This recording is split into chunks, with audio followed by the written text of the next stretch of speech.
Winning at everything you do isn't about luck or talent. It's about how you show up every single day.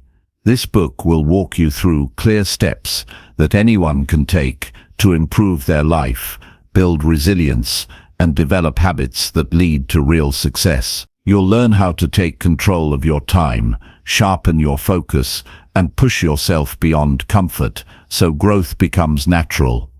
It's about creating a mindset that keeps you steady when things get tough and teaches you to plan your wins so they keep coming. If you want practical advice that you can use right now and inspiration to keep going even when it's hard, this guide is for you. Stick with me and you'll discover how small daily choices add up to big changes and how winning can become your everyday reality. Chapter 1. Build discipline by doing what needs to be done.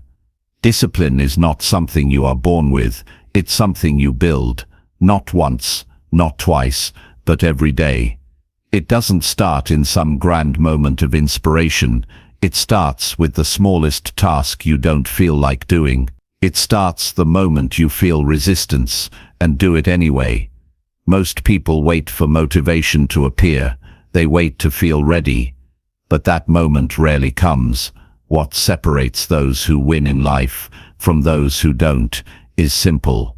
Winners do what needs to be done whether they feel like it or not. Discipline is the act of showing up for yourself. It's following through on what you said you would do, even when the emotion you had when you made that promise is long gone. Think about it. How many times have you made a plan only to walk away from it the moment it became uncomfortable? That's where most people stop. But if you want to win at everything you do, you have to learn to go further than that. You have to keep going when you're tired, when it's boring, when no one's watching, and when there's no reward waiting at the end. You keep going because your standard says you must. That's discipline. It begins with a mindset, the belief that your actions create your outcomes, not luck, not talent, not other people. Your effort, your consistency, your personal standards. Discipline is not punishment. It's a form of respect, respect for your goals, your word and your future. When you live with discipline, you live with purpose. You stop drifting. You stop wasting days.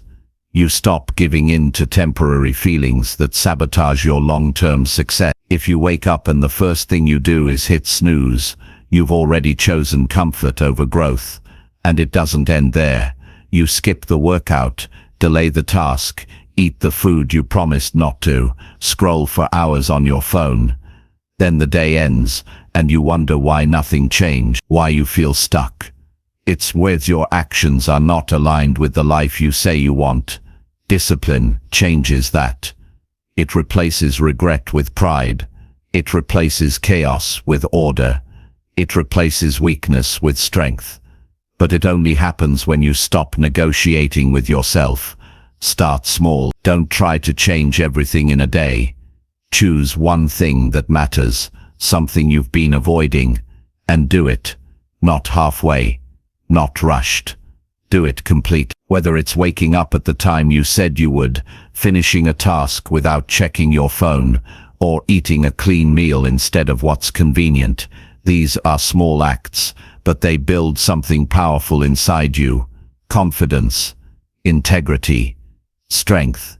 Discipline is not about being perfect. It's about being consistent. You will fail. You will miss some days. You will fall short. That's part of it. The key is to show up again, and again, and again. You train your mind by what you repeat. You either repeat comfort or growth, and you know which one leads to success. When you hold yourself to a standard and follow through, you earn self-respect. That matters more than any praise or recognition from the outside world, because deep down you know when you're lying to yourself. You know when you're making excuses. You feel it. It doesn't sit right. That voice inside you that whispers, "You're better than this," is telling the truth. And when you ignore it, you feel disconnected from yourself. But when you listen, when you act with discipline, something changes. You feel solid, grounded, clear. That's what winning feels like. The truth is, discipline isn't about becoming someone else. It's about becoming who you said you'd be. It's about making your actions match your vision. That means doing the hard things, not because they're fun, but because they're necessary. You don't grow by doing what's easy, you grow by doing what's required. If you want to build discipline, you have to get honest about what's holding you back. Maybe you procrastinate because you fear failure. Maybe you quit halfway because you don't believe in yourself. Maybe you numb yourself with distractions because facing your truth is uncomfortable. Whatever it is, face it. Call it by its name. Stop hiding from it. That's the first step. Then take action. Not someday. Not next week. Today. Start with the task that feels hardest, the one you keep pushing aside. Sit down and do it, even if it's messy, even if it's slow. Do it because you need to prove to yourself that you can. Winning in life doesn't require genius. It requires grit. Grit is built through repetition, through early mornings, late nights, focused effort, and a refusal to quit. You earn discipline the same way you earn strength in the gym, by pushing past your limits.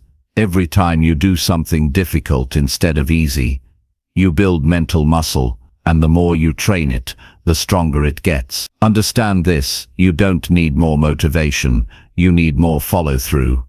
Stop chasing quick fixes, stop waiting for the perfect mood. Stop looking for hacks. Winning isn't complicated, it's about choosing the right action and doing it over and over. Whether it's fun or not, whether people notice or not, whether it's raining or sunny, or quiet or loud, you do what needs to be done because you owe it to yourself. Every winner you admire has mastered this truth. Not one of them succeeded by doing what felt good in the moment. They built habits. They followed routine. They created systems. They stayed consistent when no one clapped for them. That's what got them ahead. And it can do the same for you. If you're willing to commit. Not for a week, for a lifetime. Discipline brings peace. Not the kind you get from avoiding problems, the kind you earn by facing them. When your life has structure, you stop feeling lost. When your time has purpose, you stop wasting it. When your actions reflect your goals, you feel in control. That's the reward of discipline. But you only get it if you're willing to fight for it. Fight through laziness. Fight through fear. Fight through doubt. Not with rage, but with calm, steady action. You won't always feel strong. You won't always feel ready. But you can always act. You can always choose the next right move. And that choice builds a pattern. A pattern becomes a habit. A habit becomes a lifestyle. A lifestyle becomes a legacy.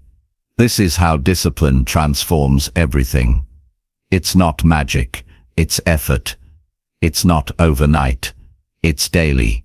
You wake up and decide, today, I will not take the easy path. Today, I will keep my promise. Today, I will move forward, no matter how I feel. The best version of you is already inside you. It's not out there waiting to be discovered. It's created through discipline. Every time you say no to weakness, every time you say yes to strength, every time you do what needs to be done instead of what's comfortable, that's how you win. And winning doesn't mean trophies. It doesn't mean applause. It means going to bed at night, knowing you lived with integrity, that you didn't take shortcuts, that you gave your best, that you honored your word. That's the kind of win no one can take from you. So decide what you want your life to look like. Get clear on it. Then ask yourself what it's going to take. Not what's easy, not what's popular, what's required. Then do that, again and again. The moment you choose discipline, you choose growth, you choose clarity, you choose power, It's not always fun. It's not always flashy. But it always works. Start with yourself. Because no one else can do this for you. No one else can build your habits. No one else can control your time. No one else can make you show up. This is your life. Your responsibility. Your power. Build it strong. Build it with discipline. That's how you win. At everything you do. Chapter 2. Take full responsibility for everything in your life. The moment you take full responsibility for everything in your life is the moment your life begins to change.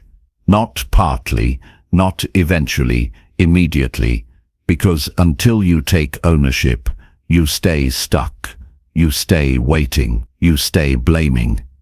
And as long as you're blaming, you're not growing. It might be easier to say it's someone else's fault. Your upbringing, your environment, the people who hurt you, the opportunities you never got, and maybe those things were real. Maybe they did hurt, but here's the truth you need to face now. None of that controls what happens next. Only you do. People spend years looking for who to blame for the way their life turned out. But blame does nothing except steal your energy. Blame traps you in the past. It tells you, this isn't your fault, so you feel better for a moment. But then what? You stay exactly where you are. Nothing gets better. Nothing moves forward. But when you stop blaming and start owning every part of your life, your choices, your reactions, your habits, your thoughts, that's when things begin to shift. That's when you stop being a victim of life and start becoming the builder of your future. This isn't about guilt, it's about power. You're not taking responsibility so you can beat yourself up. You're doing it because it's the only way to take back control. If your life is in your hands, then you can change it. You can shape it. You can build it into something better. But if you keep waiting for someone else to fix it, you'll be waiting forever. No one's coming to save you. No one's coming to make you believe in yourself. That's your job. Always has been. Responsibility means looking at your life, your health, your relationships, your income, your habits, your results, and saying, this is mine. Even if someone else caused the damage, it's still your responsibility to heal. Even if someone else made a mistake, it's still your responsibility to respond wisely, because this is your life, and there's no freedom without responsibility. You can't improve something you keep disowning. If you keep saying it's out of your hands, you'll never try to change it.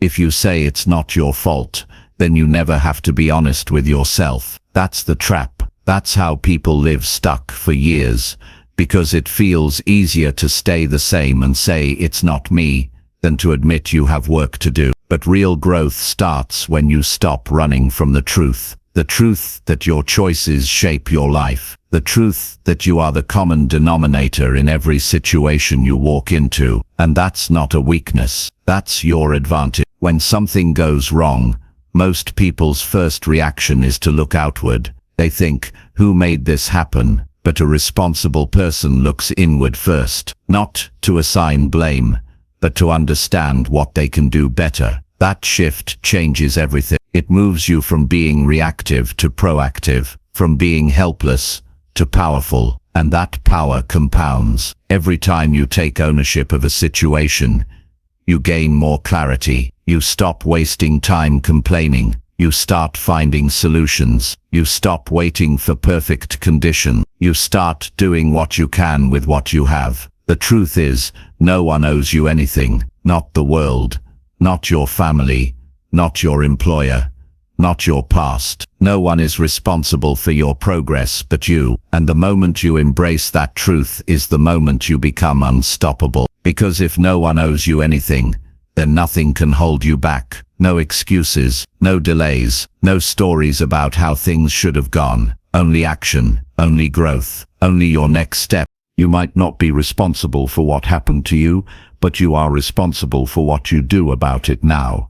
That is where your power lives. In your response, in your attitude, in your willingness to rise above.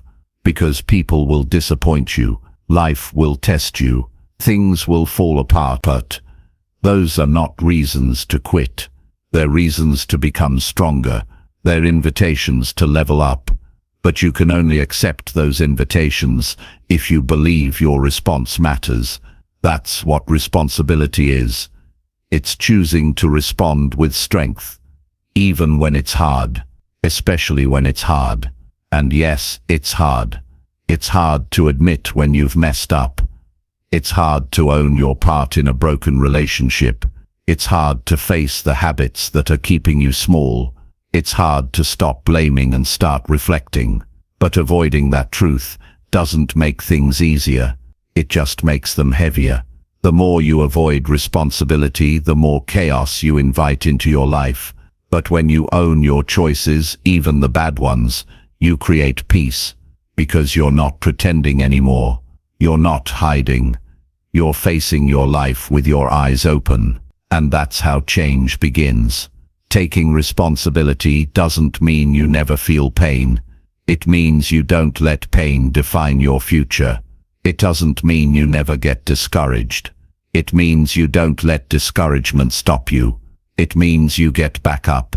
You ask better questions. You learn from your mistakes. You stop waiting for things to go your way, and you start making things go your way. Not by force, by discipline, by consistency, by showing up with integrity and owning everything you touch. Think about the people you admire, the ones who've built something real, who live with strength and clarity and purpose. They're not perfect. They've made mistakes. But what separates them is their mindset. They don't run from problems. They don't shift the blame. They take full responsibility for their choices, their growth, and their life. And that's why they keep rising. That's why they keep winning. Because every failure teaches them. Every obstacle sharpens them. Every setback becomes fuel. That only happens when you take responsibility. This is not a mindset for later. This is a mindset for now. From this moment forward, stop saying, "Why is this happening to me?" and start asking, "What can I do about this?" That one change will shift your whole direction. Life becomes less about what happens and more about what you choose. More about how you show up. More about the standard you hold yourself to. That's where real confidence comes from. Not from perfection. From knowing you're responsible and acting like it. No matter where you are in life, you can begin again. You can rebuild. You can rise.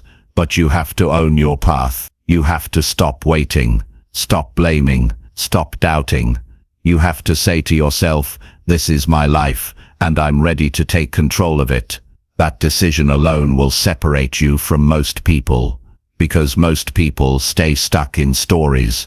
But you can write a new one. You can step into a new chapter with strength, with awareness, with commitment. So today, look at your life without excuses. Look at your habits, your mindset, your results. Ask yourself, where have I been avoiding responsibility? Then take one step to change it. Start small, but start now, because the longer you delay ownership, the longer you delay growth. And you don't need more time. You need more honesty, more courage, more action. You need to stop hiding from the truth and start building from it. Everything you want begins with one choice, the choice to take full responsibility for everything in your life. Not because it's easy, because it's right, because it's the only way to grow, because you deserve a life that reflects your highest potential. And no one else can build that life for you. It's on you. Own that. Live that. And you will win. Every time. Chapter 3. Train your focus by removing daily distractions completely. Focus is not a talent you are born with. It is a skill you develop by making hard decisions every single day. You can't expect to make progress in anything if your mind is scattered. You can't create real results if your attention is constantly pulled in every direction. And in today's world, that's exactly what's happening. Your attention is under attack. Every time you reach for your phone without thinking, every time you switch tabs to check something that can wait, every time you interrupt a task to respond to a notification, you are trading your future for a short hit of comfort. That is how dreams are delayed. Not because people aren't capable, but because they can't focus. When you train your focus, you take your power back. You stop letting your day be controlled by distractions. You stop reacting to every beep and buzz. You stop allowing other people's urgency to replace your priorities. And that doesn't happen automatically. It happens when you decide that your time matters. It happens when you make your work environment quiet, clean, and simple. It happens when you stop multitasking and start doing one thing with your full attention until it's done. Most people don't realize how much time they waste every day just switching between tasks. They check their phone while writing an email. They reply to messages while trying to read. They interrupt their focus 5, 10, 20 times an hour, and then they wonder why nothing gets finished, why they feel overwhelmed, why the day ends and they still feel behind. It's because their attention is scattered. Their brain is constantly resetting, jumping from thought to thought, and that mental noise is exhausting. Focus is the opposite. Focus is peace. When you remove daily distractions, you create space for depth. You give your mind the ability to go deeper into your work, your goals, your vision. That's when real progress is made. That's when you stop feeling busy and start becoming productive. There's a difference. Being busy means you're always doing something. Being productive means you're doing the right thing without interruption. You don't need to do more, you need to focus better. Start by removing the obvious. Turn off non-essential notifications. You don't need to be alerted every time someone likes a post, sends a message, or updates a feed. You don't need to check your phone first thing in the morning. That habit alone steals your energy before your day even starts. Instead, begin with clarity. Ask yourself, what matters today? Write it down, make it visible, and then protect that focus with everything you have. You can't train focus in a chaotic environment. If your desk is messy, your inbox is overloaded, and your phone is buzzing every few minutes, your brain stays in survival mode. You never get into deep work. You never experience that state where time disappears and your mind is fully engaged. That level of focus requires structure.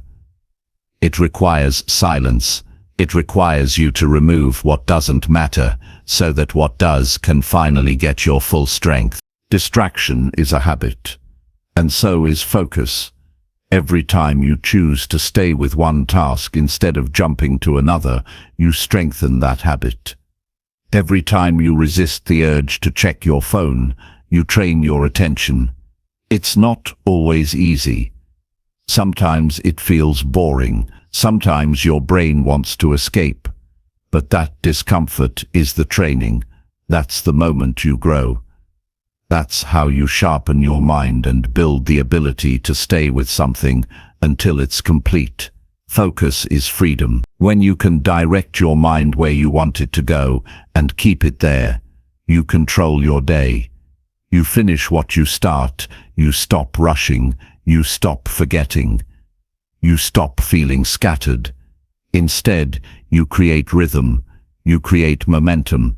You finish work in less time. You get more done with less stress.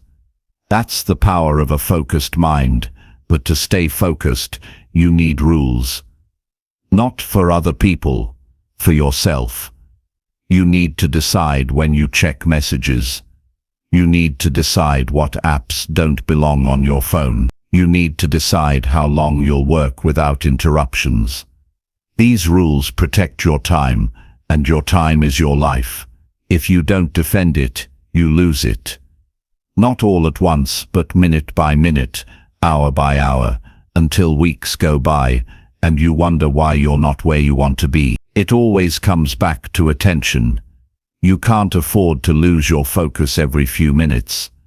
Not if you want to win, not if you want to be exceptional.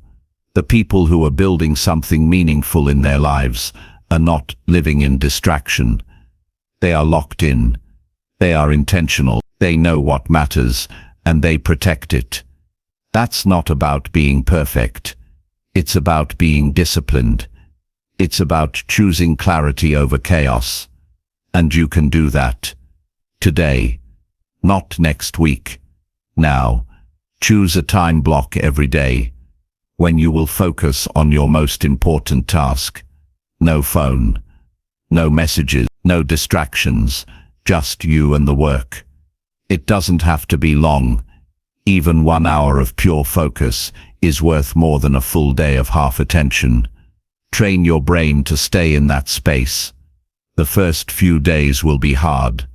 Your mind will wander. You'll reach for distractions out of habit. Catch yourself. Bring your focus back. That's the training. It's not about never getting distracted. It's about how fast you return. If you want to create anything of value, you need focus. You need long stretches of uninterrupted attention. That's where deep thinking happens. That's where solutions appear. That's where you get ahead. In a world that's loud and fast and full of noise, focus becomes your secret weapon. It's how you separate yourself. It's how you become excellent at your craft. It's how you rise while others waste time. And here's something else. A distracted life isn't just unproductive, it's unfulfilling. When your mind is always jumping from one thing to the next, you never feel present. You don't feel connected. Even when you're with people, even when you're relaxing, your brain is elsewhere. That's not living. That's escaping. And you don't need more escape. You need more depth. You need more stillness. You need moments where you're fully here, doing what matters, with full attention. That's what brings meaning. So look around your life and ask yourself, what's stealing my focus? Is it your phone? Is it the habit of checking things constantly? Is it too many commitments? Too many open tabs? Too many voices pulling at your energy? Start removing, start simplifying, start making space for concentration. Because when you focus, you move forward, and when you move forward with consistency, you change your life. You don't need perfect conditions to begin. You don't need silence or a new environment. You just need a decision. A decision to value your attention. A decision to respect your time. A decision to remove the unnecessary, so you can give your best to what matters most. That's where transformation happens, not in the noise, but in the focus. You train it by living it. Every single day. Chapter 4. Wake up early and control how your day begins. The first hour of your day decides how the rest of it will go.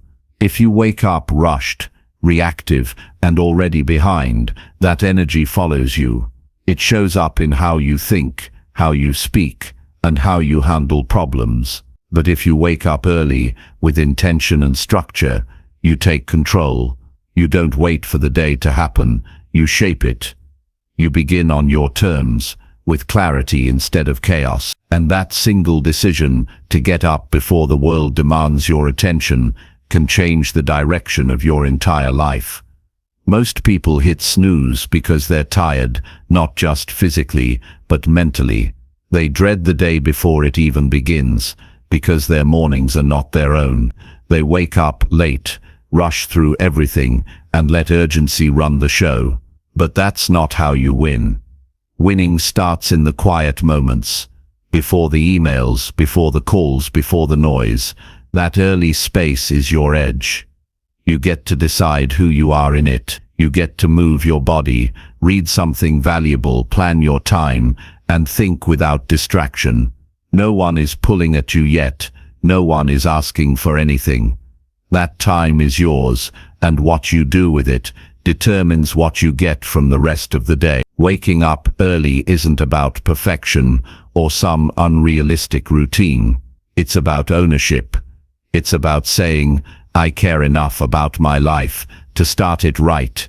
Because when you own your mornings, you stop reacting to everything else. You set your priorities. You feed your mind before the world can distract it. You move your body before stress has a chance to settle in. You align yourself with your goals before stepping into your responsibilities. That kind of preparation isn't optional. If you want to grow, it's necessary. If you keep saying you don't have time, wake up earlier. If you keep saying your days feel out of control, take back your mornings. If you want to feel stronger, more focused and more grounded, stop giving your first energy to things that don't deserve it. Your phone can wait. The world can wait. Your peace cannot.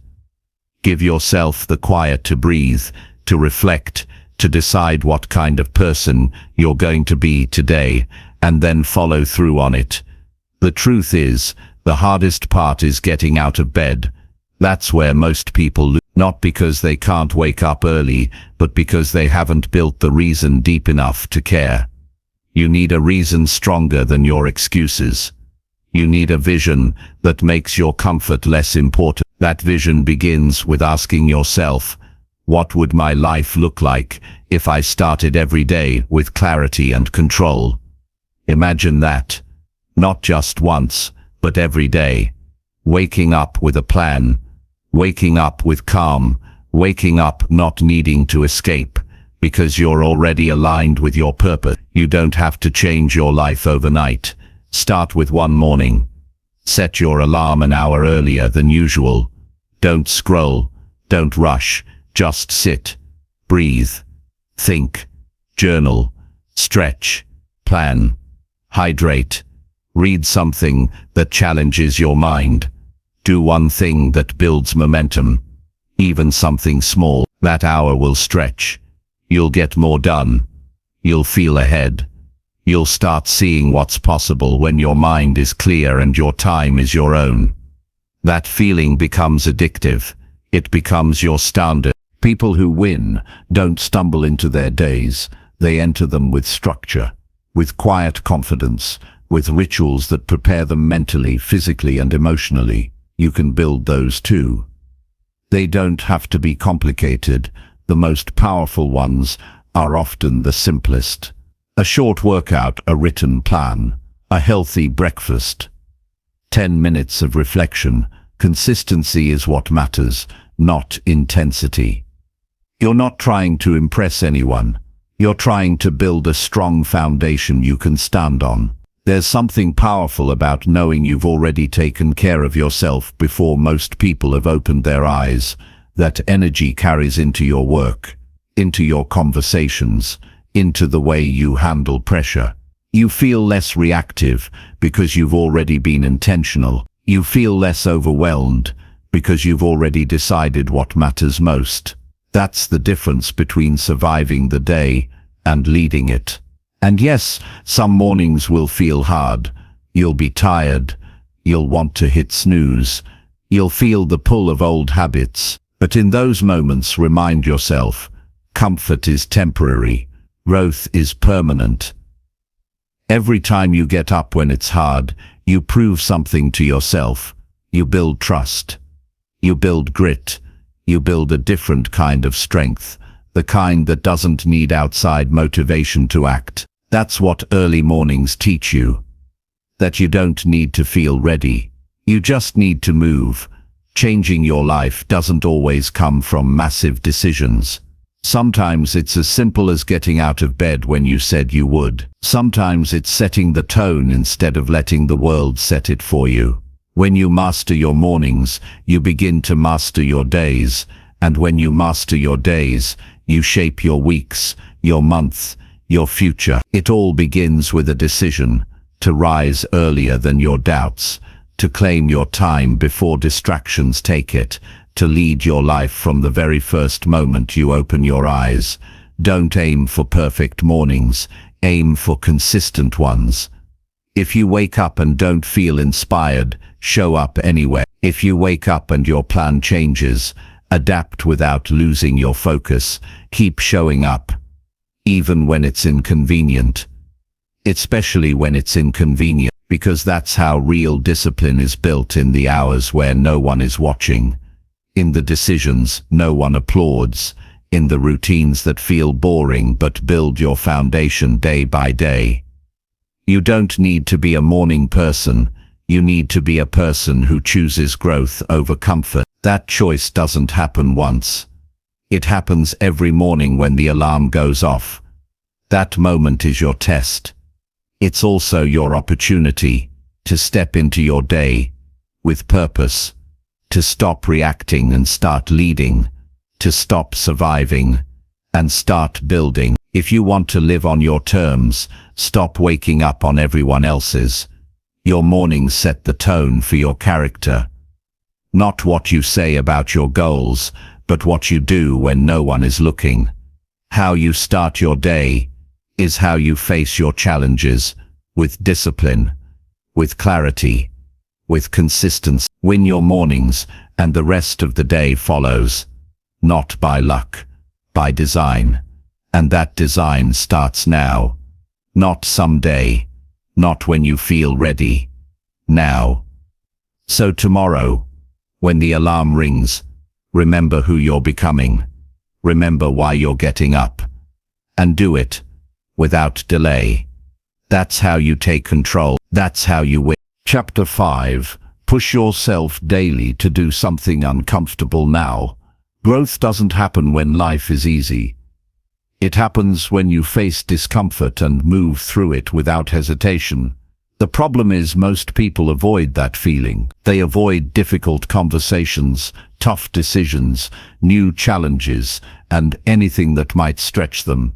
But if you keep choosing what's easy, your life will stay small. You'll stay in the same habits, the same routines, the same thinking patterns that hold you back. If you want real change, you have to do something uncomfortable every single day. Not just once when you're feeling brave, but daily on purpose, when it's inconvenient, when it's awkward, when it pushes you right up against your limits. That's how strength is built. Every day you face two choices. Stay where you are or push a little further. The people who win are not more talented. They just stop protecting their comfort. They lean into the difficult thing first. They say yes to growth before it feels safe. And that decision, small as it seems, is what changes everything over time. You don't become confident by waiting for fear to disappear. You become confident by walking through fear and proving you can handle it. That's what discomfort teaches you, that you're capable of far more than you think. But you only learn that by stepping into the unknown, instead of avoiding it. Think about the last time you did something that scared you. Maybe it was speaking up when it was easier to stay quiet. Maybe it was trying something new with no guarantee of success. Maybe it was facing a part of yourself you didn't want to deal with. Now think about how you felt after. Stronger, clearer, lighter. That's not a coincidence. That's what happens when you stop running from difficulty. That's what happens when you choose challenge over ease. That strength doesn't come from avoiding discomfort. It comes from engaging with it. Start where you are. You don't need to do something extreme. You just need to do something that makes you hesitate. Something you normally avoid. It could be a task you've been delaying, a message you've been scared to send, a conversation you know you need to have, or a truth you've been hiding from. The moment you choose to do that thing, even if your hands shake, you begin to reclaim your power. That choice builds momentum, and when you make it daily, it becomes who you are. It's not about becoming fearless, it's about becoming stronger than your fear. You can feel uncomfortable and still move forward. You can feel anxious and still take action. You can feel unsure and still show up. Discomfort is not a stop sign. It's a signal that you're leaving your comfort zone and stepping into a space where growth lives. Most people never get there because they want it to feel easy. They wait for motivation. They wait until they feel brave. But growth doesn't wait. It moves with or without your permission. You either chase it or you fall behind. Comfort will always whisper reasons to stay where you are. It'll say, do it tomorrow. It's not the right time. You're not ready yet. That voice is familiar, but it's not your friend. It's not protecting you. It's limiting you. Every time you listen, you reinforce the belief that you can't handle more. But when you ignore that voice and act anyway, you weaken it. You take away its control. You replace it with a different message, one that says, I can handle this. I'm not afraid of effort. I'm not avoiding growth. Push yourself even when no one is watching. Especially when no one is watching. That's where character is built. When you choose the harder option simply because you know it's right. When you stay with the workout for the last set even when your body wants to quit. When you speak your truth even if it shakes.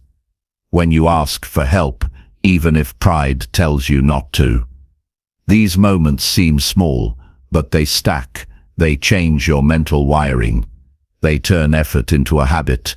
They make courage your default response. The only way to grow is to move toward what you've been avoiding. Whatever it is that makes you uncomfortable, that's the exact thing you need to face. It's not there to break you, it's there to build you. Discomfort is a doorway. You can walk through it or you can stay staring at it, wondering what's on the other side, and the longer you wait, the more fear grows. But the second you act, the fear loses power. Every time you push through, you make the next time easier. And over time, what once scared you becomes normal. That's how expansion works. You can train your mind the same way you train your body. If you want to become mentally strong, you have to challenge yourself daily. That means doing hard things, not because they're glamorous, but because they build the version of you you've been trying to become. Growth is not random, it's deliberate. It's choosing the path that tests you, frustrates you, and forces you to adapt. That process rewires your nervous system. It changes your identity from someone who avoids to someone who attacks challenges head-on. Stop chasing ease. Start chasing growth. When something feels uncomfortable, let that be your signal to lean in, not step back. Let that tight feeling in your chest remind you that this is exactly where you need to be. This is the moment your old self wants to turn around. Don't. Stand your ground. Move forward, even if it's slow, even if it's uncertain.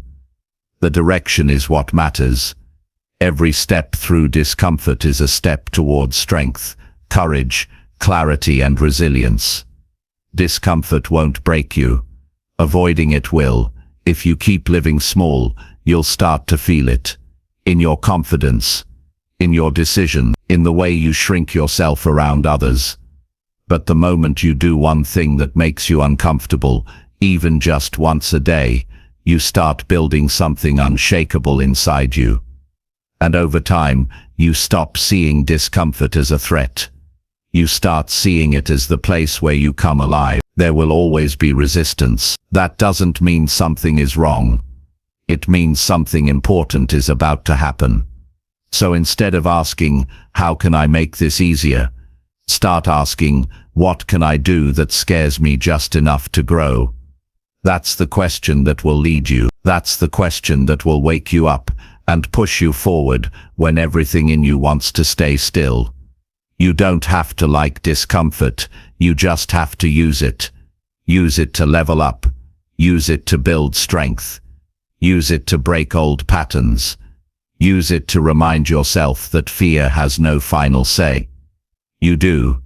Every day you have a choice to repeat the same safe patterns or stretch into something greater.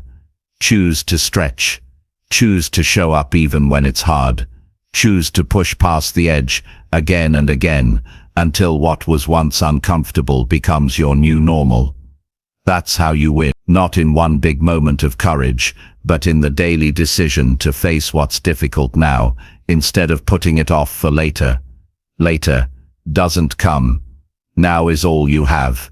Use it to grow.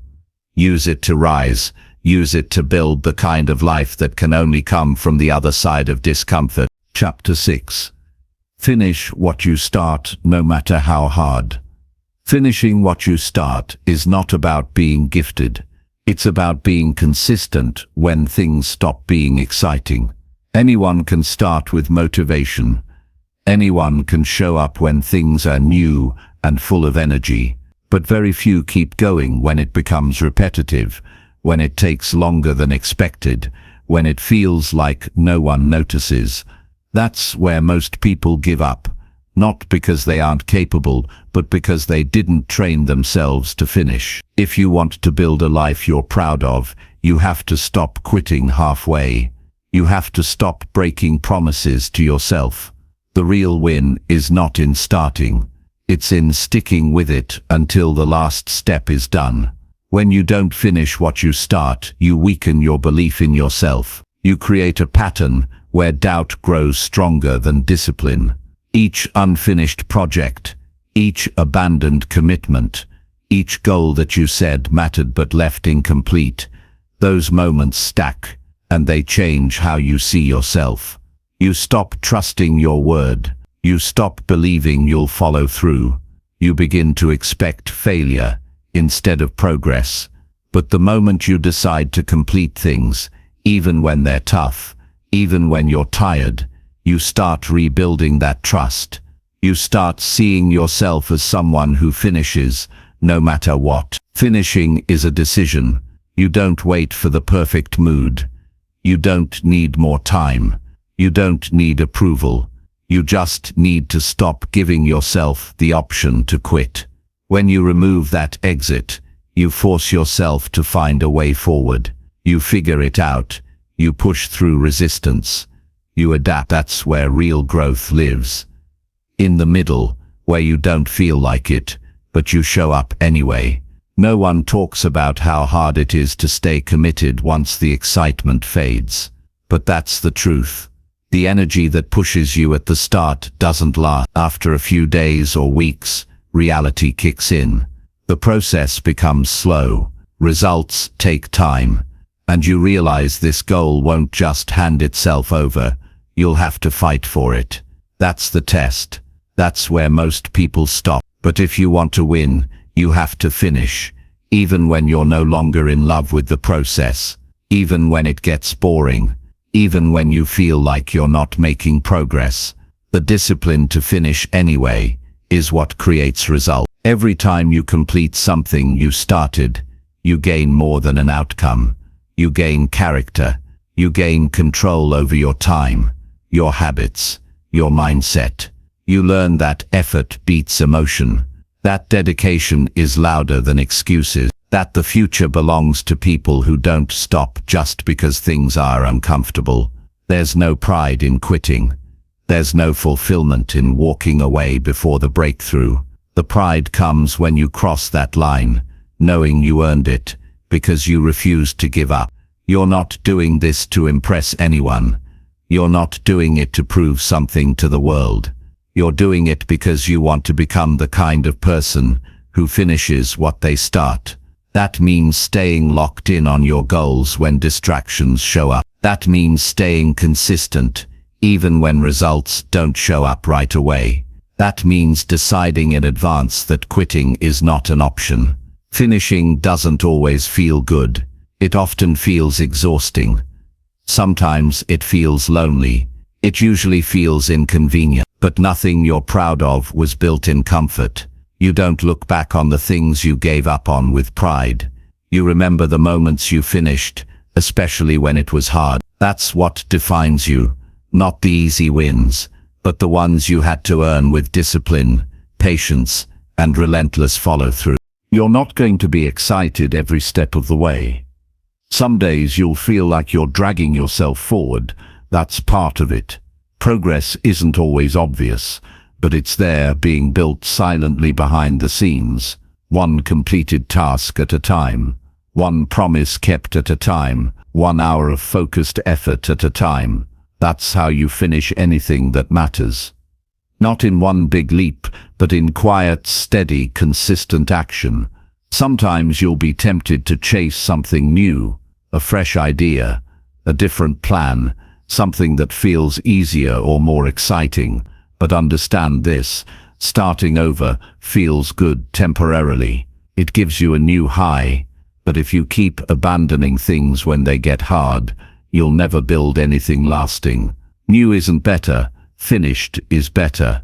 Follow through is what builds success. If you can develop the habit of finishing, you'll always be ahead, because most people never do. To finish what you start, you need to remove distractions, simplify your focus, and stay brutally honest with yourself. Don't wait until things feel right.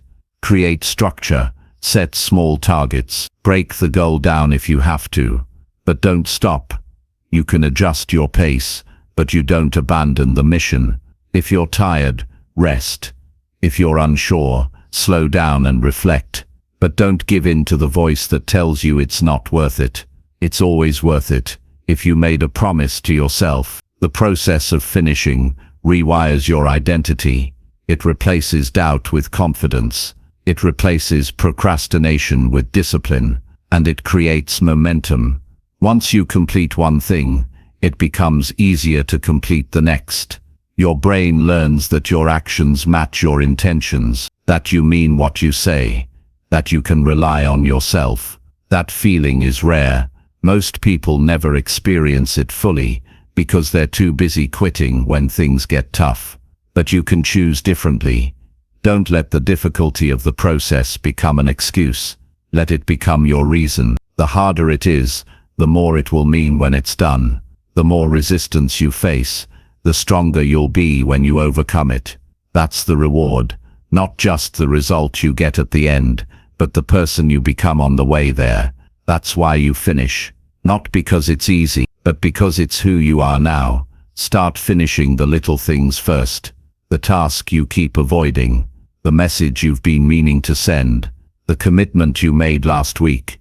Build the muscle of completion in your daily life. It's not about how big the goal is, it's about following through on what you said you'd do. That habit becomes your foundation, and once it's strong, you'll be able to finish the bigger things. The goals that require months or years of discipline. You owe it to yourself to see things through, not just for the outcome, but for the integrity that comes from keeping your word. If you start something with intention, finish it with commitment, you'll face resistance. You'll hit walls you'll want to quit. But keep going anyway, not because it's easy, but because it matters. And you'll never know how far you can go until you refuse to stop before the end. That's how you win, not by starting everything, but by finishing the things that count, every single time. Chapter 7. Protect your time like it is your only asset. Time is not just valuable, it is the foundation of everything you will ever build, experience, or become. You can lose money and earn it back. You can lose energy and restore it. But once time is gone, it's gone forever. Every minute you give away without intention is a piece of your life you will never see again. That's why protecting your time is not optional. It's essential. It is your only non-renewable asset, and the way you treat it determines the results you create and the life you lead. If you don't guard it with seriousness, the world will waste it for you.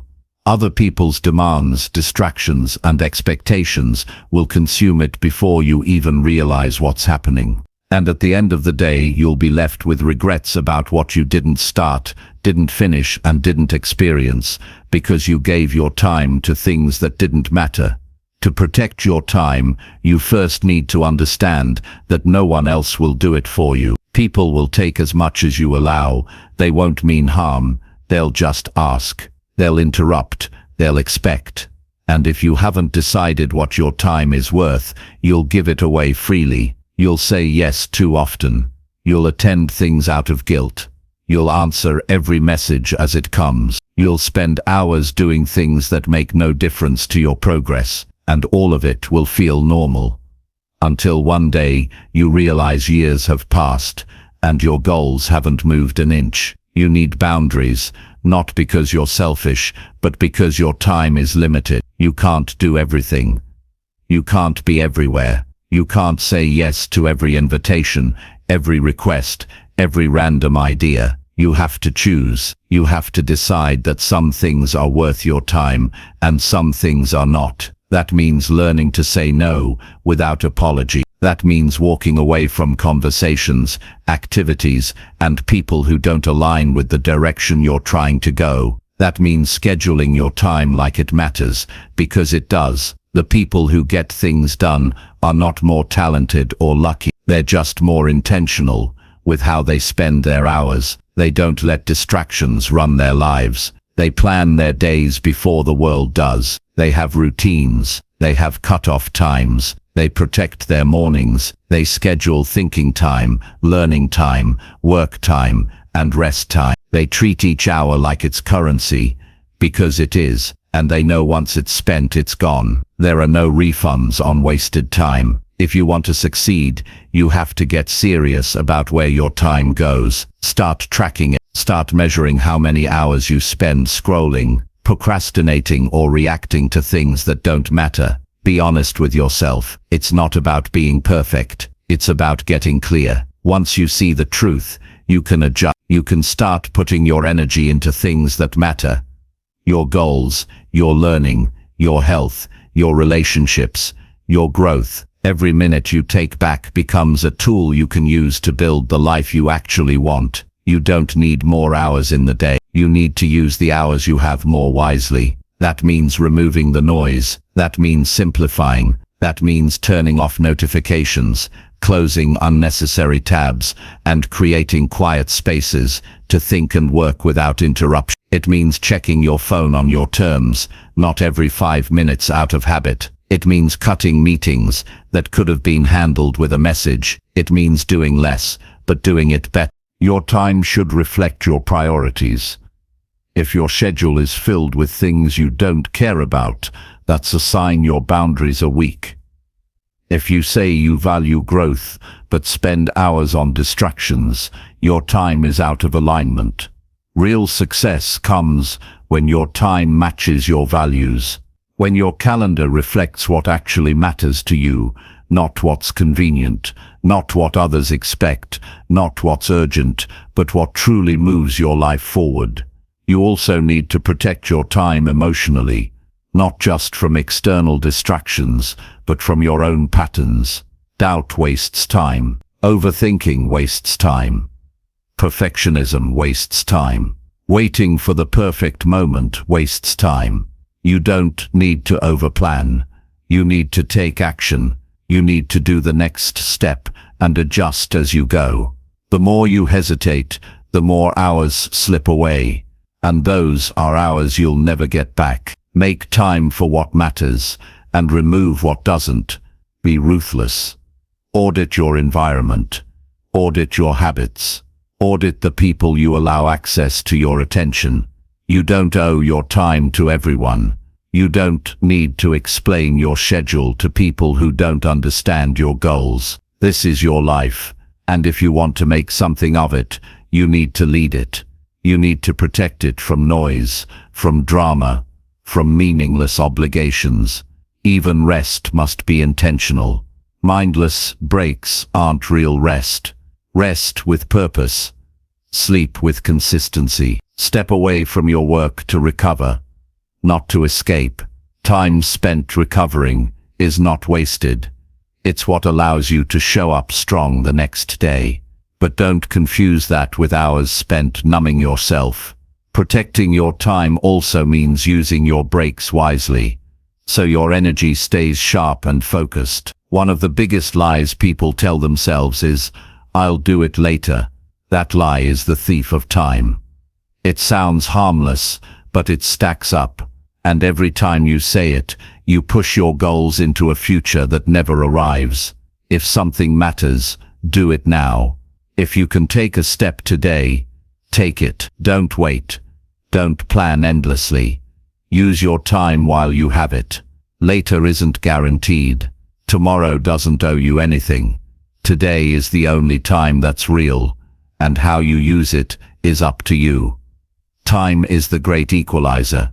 Everyone has the same 24 hours. What separates people isn't how much time they have, it's how they protect and use it. Don't admire someone's success if you're not willing to respect your own time the way they respect theirs. Behind every achievement is someone who decided their time would be used for creation, for discipline, for learning, for building, not for excuses, scrolling, or wasting energy on things that don't matter. You're not too busy.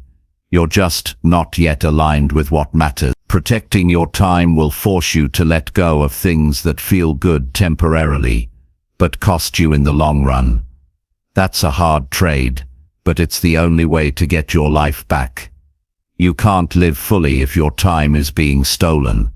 You can't grow if your attention is always scattered. You can't build something great if your hours are spent on things that mean nothing to your future.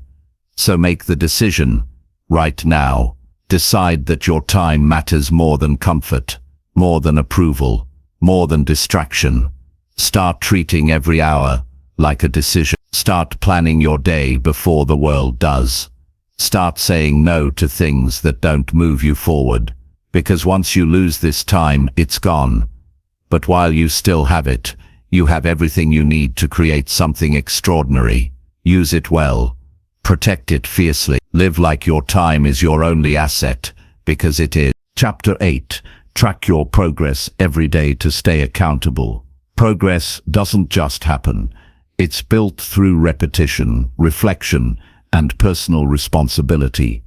If you don't track what you're doing every day, you'll lose sight of where you are and where you're going. You'll think you're doing enough when you're really drifting.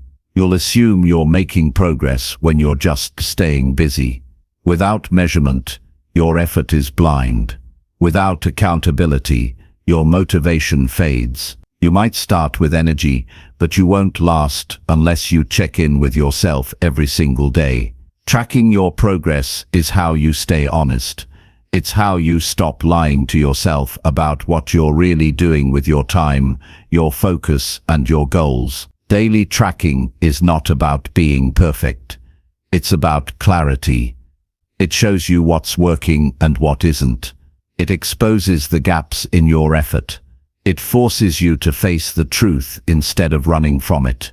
It turns vague intentions into concrete action. It gives you data instead of emotion. Most people don't do it because they're scared to see the numbers. They'd rather guess. They'd rather assume. But when you don't track, you don't grow. You stay in a cycle of trying harder instead of trying smarter. You repeat the same mistakes without noticing. You chase results without learning from the process. Accountability starts with awareness. If you can't see what you're doing, you can't improve it. If you don't measure your habits, your progress becomes random. You'll have good days and bad days, but you won't know why. You won't be able to repeat what works or fix what doesn't. But once you start tracking, everything changes. You start noticing patterns. You start catching your weak points before they grow. You start moving with precision instead of guessing in the dark. Make it simple. You don't need a complicated system. A notebook, a calendar, a checklist, a habit tracker, a daily log, anything that shows you what you committed to and whether or not you did it. Check it off, write it down, review it nightly. You'll start to feel a different kind of motivation. Not hype, not emotion, but responsibility. You'll begin to care more, because now you're not just thinking about growth, you're seeing it, you're proving it, you're showing up for it. When you track your progress, your excuses get weaker. You can't say you're doing the work when you see blank spaces where actions should be. You can't pretend you're all in when the numbers tell a different story. That honesty is uncomfortable at first, but it's powerful. It cuts through the noise. It keeps you grounded. It reminds you that you're not entitled to results you didn't earn, and that kind of clarity sharpens your focus. It humbles you. It challenges you to level up, not just in effort, but in consistency. It's easy to get distracted by how far you still have to go, but tracking reminds you how far you've come. When you see progress, even small progress, you gain energy. You start to believe in your ability to change. You stop chasing perfection and start respecting effort. That's where momentum builds, not in giant leaps, but in the steady line of daily wins. A workout done, a goal reviewed, a plan followed, one box checked, then another. That's how transformation happens. Tracking also protects you from self-doubt. On tough days, you can look back and see your proof. Not in your feelings, but in your actions. You'll see the streak you've built, the effort you've given, the hours you've invested, and that proof reminds you you're not starting from scratch. You're building something real. You're not hoping. You're working. You're not guessing. You're learning. Don't rely on memory. Your mind forgets. Your mind distorts. You'll remember the good moments and forget the times you avoided the hard stuff. You'll feel like you're putting in more effort than you are. That's why you write it down. That's why you review it daily. You make progress visible. You take control of your habits by watching them in real time. That visibility keeps you aligned. It forces you to choose discipline over distraction. And when you slip, and you will, you'll see it clearly. You'll know where the gap is. You'll fix it faster. Some people say they don't need to track. They just go by how they feel. But feelings are unreliable. Some days you'll feel great and do nothing. Other days you'll feel low and still do the work. Only one of those builds results. Feelings are feedback, not facts. Progress isn't based on mood, it's based on action. And tracking is how you separate the two. You stop letting emotion dictate your habits, and you start making decisions based on truth. If you're serious about changing your life, start keeping score. Start being brutally honest about what you're doing each day. Are you working the hours you said you would? Are you staying focused during that time? Are you following your plan, or just reacting to the day? Are you doing the uncomfortable things, or just the easy ones? Are you moving toward your goals, or just staying busy? Write it all down.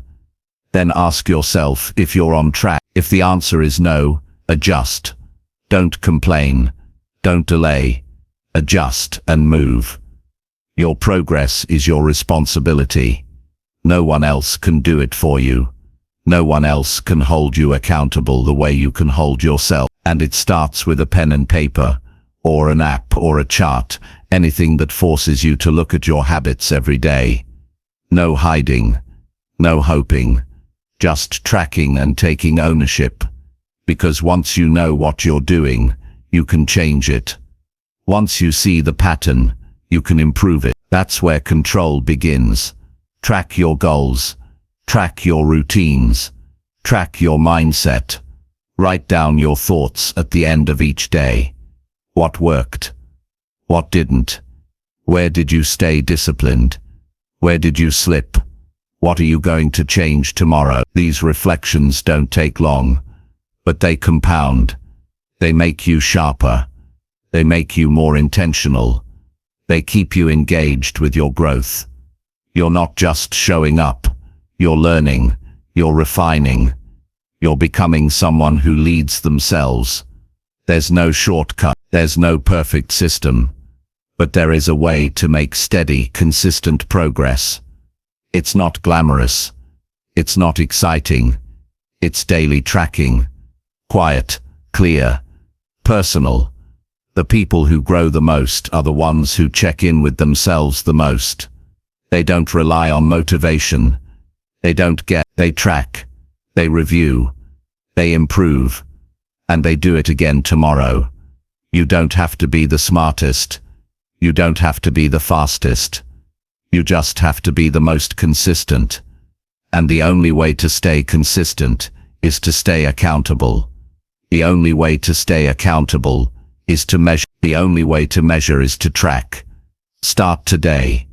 Don't wait for a new week or a new month. Start right now. Write down what you did. Write down what you will do next. Stay honest. Stay aware. And never stop checking in with yourself. That's how you grow. That's how you stay on course. That's how you win. Chapter 9. Speak with honesty even when it is difficult. Telling the truth when it's easy doesn't require much strength. Telling the truth when it's hard, that's what builds character. That's what separates those who live with integrity from those who live with regret. Honesty isn't just about facts, it's about courage.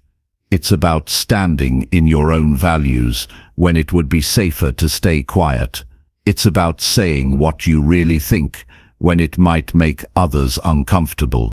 It's about choosing clarity over approval, even when you know people might misunderstand you. And it's about doing it not to hurt others, but to respect yourself. When you speak honestly, especially when it's difficult, you stop betraying yourself. You stop hiding who you are. You stop living for what others want to hear, and start living in alignment with what you know is true. There's a heavy cost to silence when it's not real. Every time you say yes when you mean no, you chip away at your self-respect. Every time you avoid a conversation that needs to happen, you delay peace. Every time you pretend to agree just to avoid tension, you teach yourself that your voice doesn't matter. And over time, that creates a deep, quiet resentment, not just toward others, but toward yourself. You start to feel disconnected from your own life. You lose trust in your ability to say what needs to be said. But that changes the moment you decide to speak truthfully, not to be right, but to be real. Honesty doesn't mean being harsh. It means being direct. It means saying what you see, what you feel, and what you believe without dressing it up to please others. Some people will be uncomfortable. Some might take it personally. But the ones who truly respect you will appreciate the clarity. The people who value truth over comfort will grow from it. And the people who can't handle your honesty were never safe for your truth to begin with. That's not your burden. Your responsibility is to speak from a place of truth and self-respect, not to manage everyone else's feeling. It's easy to stay silent to keep the peace, but silence doesn't create peace. It creates distance. It creates tension below the surface. It creates confusion because no one really knows where you stand. You might avoid conflict in the short term, but you create more pain in the long term. Real peace comes from honesty, from having the conversations that matter, from saying the thing you're scared to say, and realizing the world didn't end. That's how trust is built. That's how strong relationships are formed, not through pretending, but through truth. Speaking with honesty also sharpens your mind. When you get used to saying what you mean, you start thinking more clearly. You stop second-guessing. You stop filtering your thoughts to fit in. You start knowing what you believe and why. You become more confident, not because everyone agrees with you, but because you're no longer afraid of their disagreement. That freedom is powerful. You stop chasing approval and start standing on solid ground. You start living in a way that matches your inner values, not your external image. You can't grow without honest communication, whether it's in your relationships, your work, or your personal development. Truth is what creates progress. If you can't tell yourself the truth about your habits, your flaws, or your mistakes, you'll stay stuck. If you can't tell others the truth about what you need, what you expect, or what hurts you, resentment will grow. But when you choose to speak openly, you open the door to change. You invite clarity. You create room for mutual respect. You make space for solution. Don't let fear decide how you communicate. Yes, honesty feels risky. It feels vulnerable. It requires you to say things that might not be received well. But that risk is worth it, because the alternative is living a life that's not really yours. If your voice is always shaped by what others want to hear, you'll lose sight of who you really are. But when you practice saying what's true for you, your confidence rises, your relationships deepen, your life becomes clearer and more aligned. Practice honesty with yourself first. Be real about where you are. Be clear about what you want. Acknowledge what's not working. Admit when you've been avoiding the truth. The more honest you are with yourself, the easier it becomes to be honest with others. And that self-honesty is the foundation of all personal growth. You can't change what you won't face. You can't improve what you won't admit. You can't lead others until you can lead yourself with truth. Sometimes the hardest person to be honest with is yourself. It's easier to blame others. It's easier to look away, but nothing gets better that way. Growth begins the moment you tell yourself the full truth, even when it hurts, even when it challenges your ego, even when it forces you to take responsibility. That kind of honesty isn't weakness. It's power. It gives you the clarity to act. It frees you from excuses. It puts you back in charge of your life. And when it's time to speak the truth to others, do it with calm. Do it with kindness. Do it with strength. You don't have to shout. You don't have to explain every detail. You just have to be clear and grounded. Let your words reflect your values. Let them be firm but fair. Let them come from a place of care, not control. That's when honesty becomes a force for connection, not destruction. Not everyone will appreciate your truth. Some people will try to push back. Some might distance themselves. But that's not a reason to stay silent. That's a reason to stay strong. Because the people who respect honesty are the ones you want around. They're the ones who will grow with you, challenge you and support you, not because you always agree, but because you always tell the truth. That's real trust. That's real respect. You have to train yourself to speak honesty even when it's inconvenient, not just when it feels safe, but especially when it feels uncomfortable. That's how you build courage. That's how you stop shrinking to fit into places you've outgrown. That's how you step fully into your life, not half present, not half truthful, but all in. Speaking the truth is not always easy, but it's always necessary. And once you get used to it, you'll wonder why you ever held back. You're not here to live a life of avoidance. You're here to grow. You're here to lead. You're here to connect. And none of that is possible without honesty. Speak it. Live it. Stand in it. You owe that to yourself and to the people who count on you. The truth won't always make things easier, but it will always make them real. And real is where life gets better. Real is where freedom begins. Real is where you become unshakable. Keep choosing truth, even when it's hard, especially when it's hard. That's how you become someone the world can trust.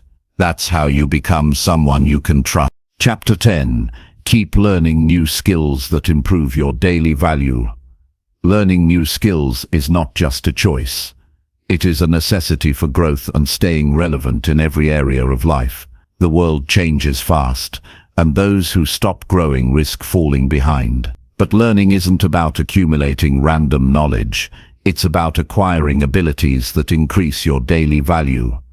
Every new skill you master opens doors. It makes you better at your work, your relationships, and your own self-management.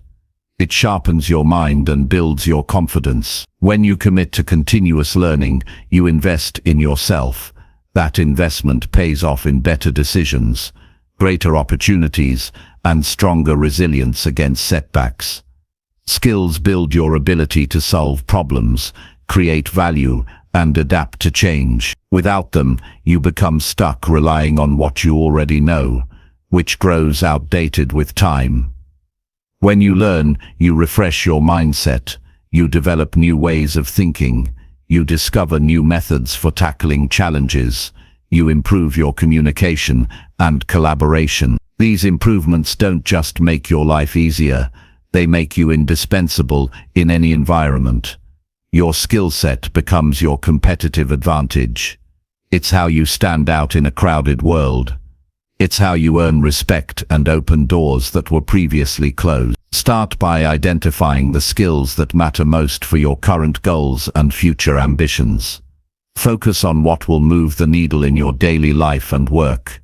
It could be technical skills like writing, coding, or marketing. It could be personal skills like emotional intelligence, time management, or public speaking.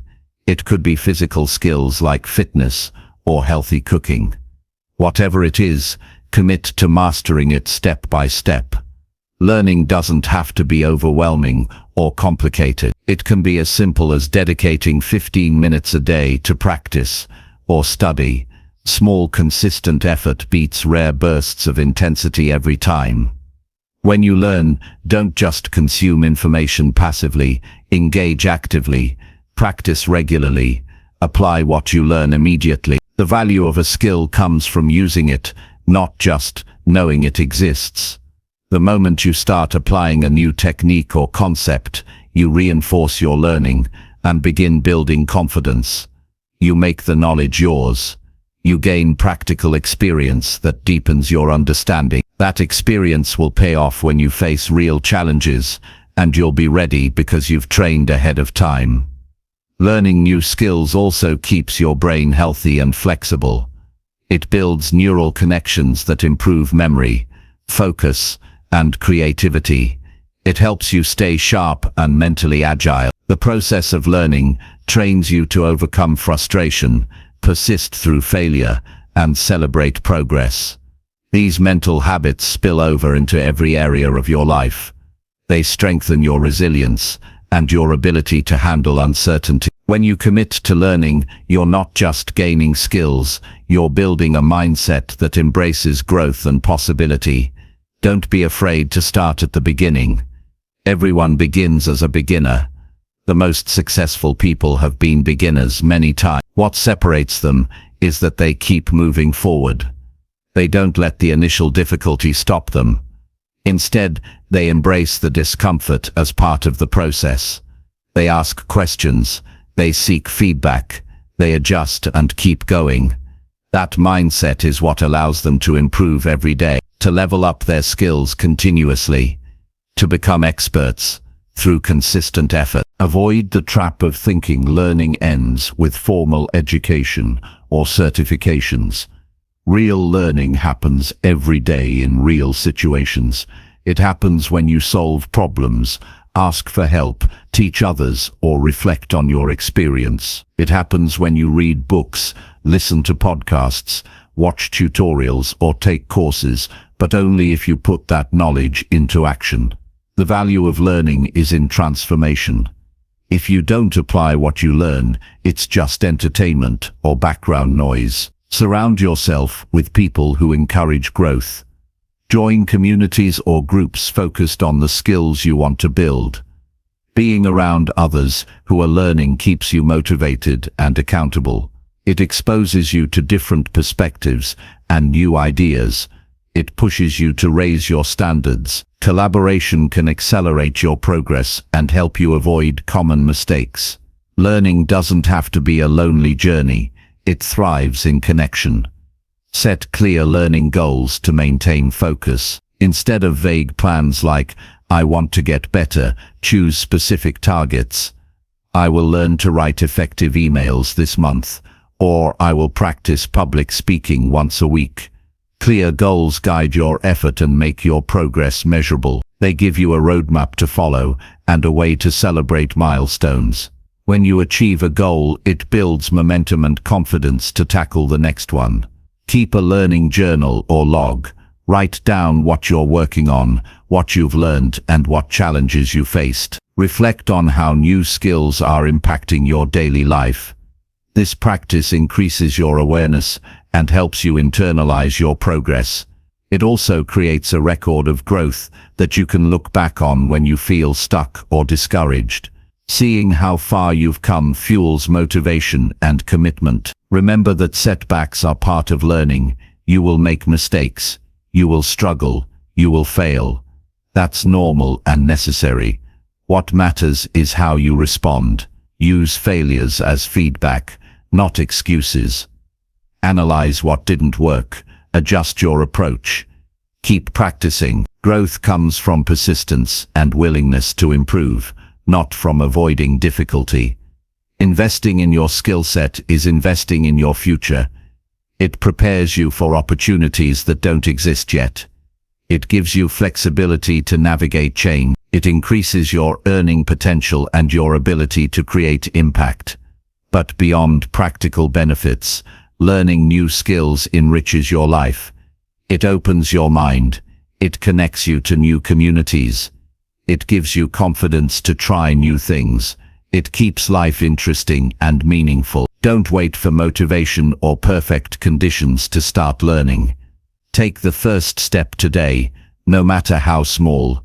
Commit to becoming a lifelong learner. Approach every day as a chance to improve yourself. This mindset will carry you through challenges and keep you moving forward. It will help you win not just once, but every day in everything you do. The key to mastering new skills is consistency, focus, and action. Don't get distracted by trying to learn everything at once. Pick one skill. Break it down into manageable parts. Practice regularly. Measure your progress. Adjust your approach. And never stop learning. The world rewards those who grow and adapt. Those who refuse to settle for what they already know. Those who become better versions of themselves day after day. Your value increases with every skill you add. Every new ability multiplies your opportunities. Every moment you spend learning is a step toward winning in life. Commit to that process. Make learning a daily habit. And watch how your life transforms as you grow stronger, smarter, and more capable than ever before. Chapter 11. Choose your friends based on your future goals. The people you choose to spend your time with shape your path more than almost anything else. Your friends influence your mindset, habits, and the opportunities you encounter. If your goal is to grow, improve, and win in life, your social circle must support that vision. Choosing friends based on your future goals is not about being selective out of arrogance. It's about surrounding yourself with those who inspire, challenge, and elevate you. It's about creating an environment where your aspirations are nurtured, not diminished. When your friends share your values and ambitions, you move forward faster. When they don't, you risk being held back by doubt, distraction, or negative influence. Every day you spend with certain people is a vote for the kind of person you want to become. If your friends settle, complain, or avoid responsibility, you'll feel their energy pulling you down, even if they don't mean to. If your friends strive for more, seek knowledge, and push themselves, you'll find your own drive increasing. Your habits begin to align with theirs. Your conversations shift toward growth. Your mindset changes. Your environment becomes a training ground for success. This is why who you choose to be close to matters deeply. It's not just about having fun, it's about building a foundation for the future you want. Choosing friends based on your future goals means being honest with yourself about what you want in life. It means understanding your priorities and recognizing which relationships support them. Sometimes that requires difficult decisions. You might realize some friendships no longer serve you.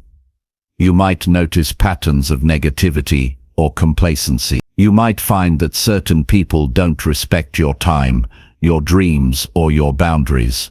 Letting go of these connections isn't easy, but it's necessary for your growth. Holding on to relationships that drain your energy or distract you from your purpose will slow your progress and cause frustration.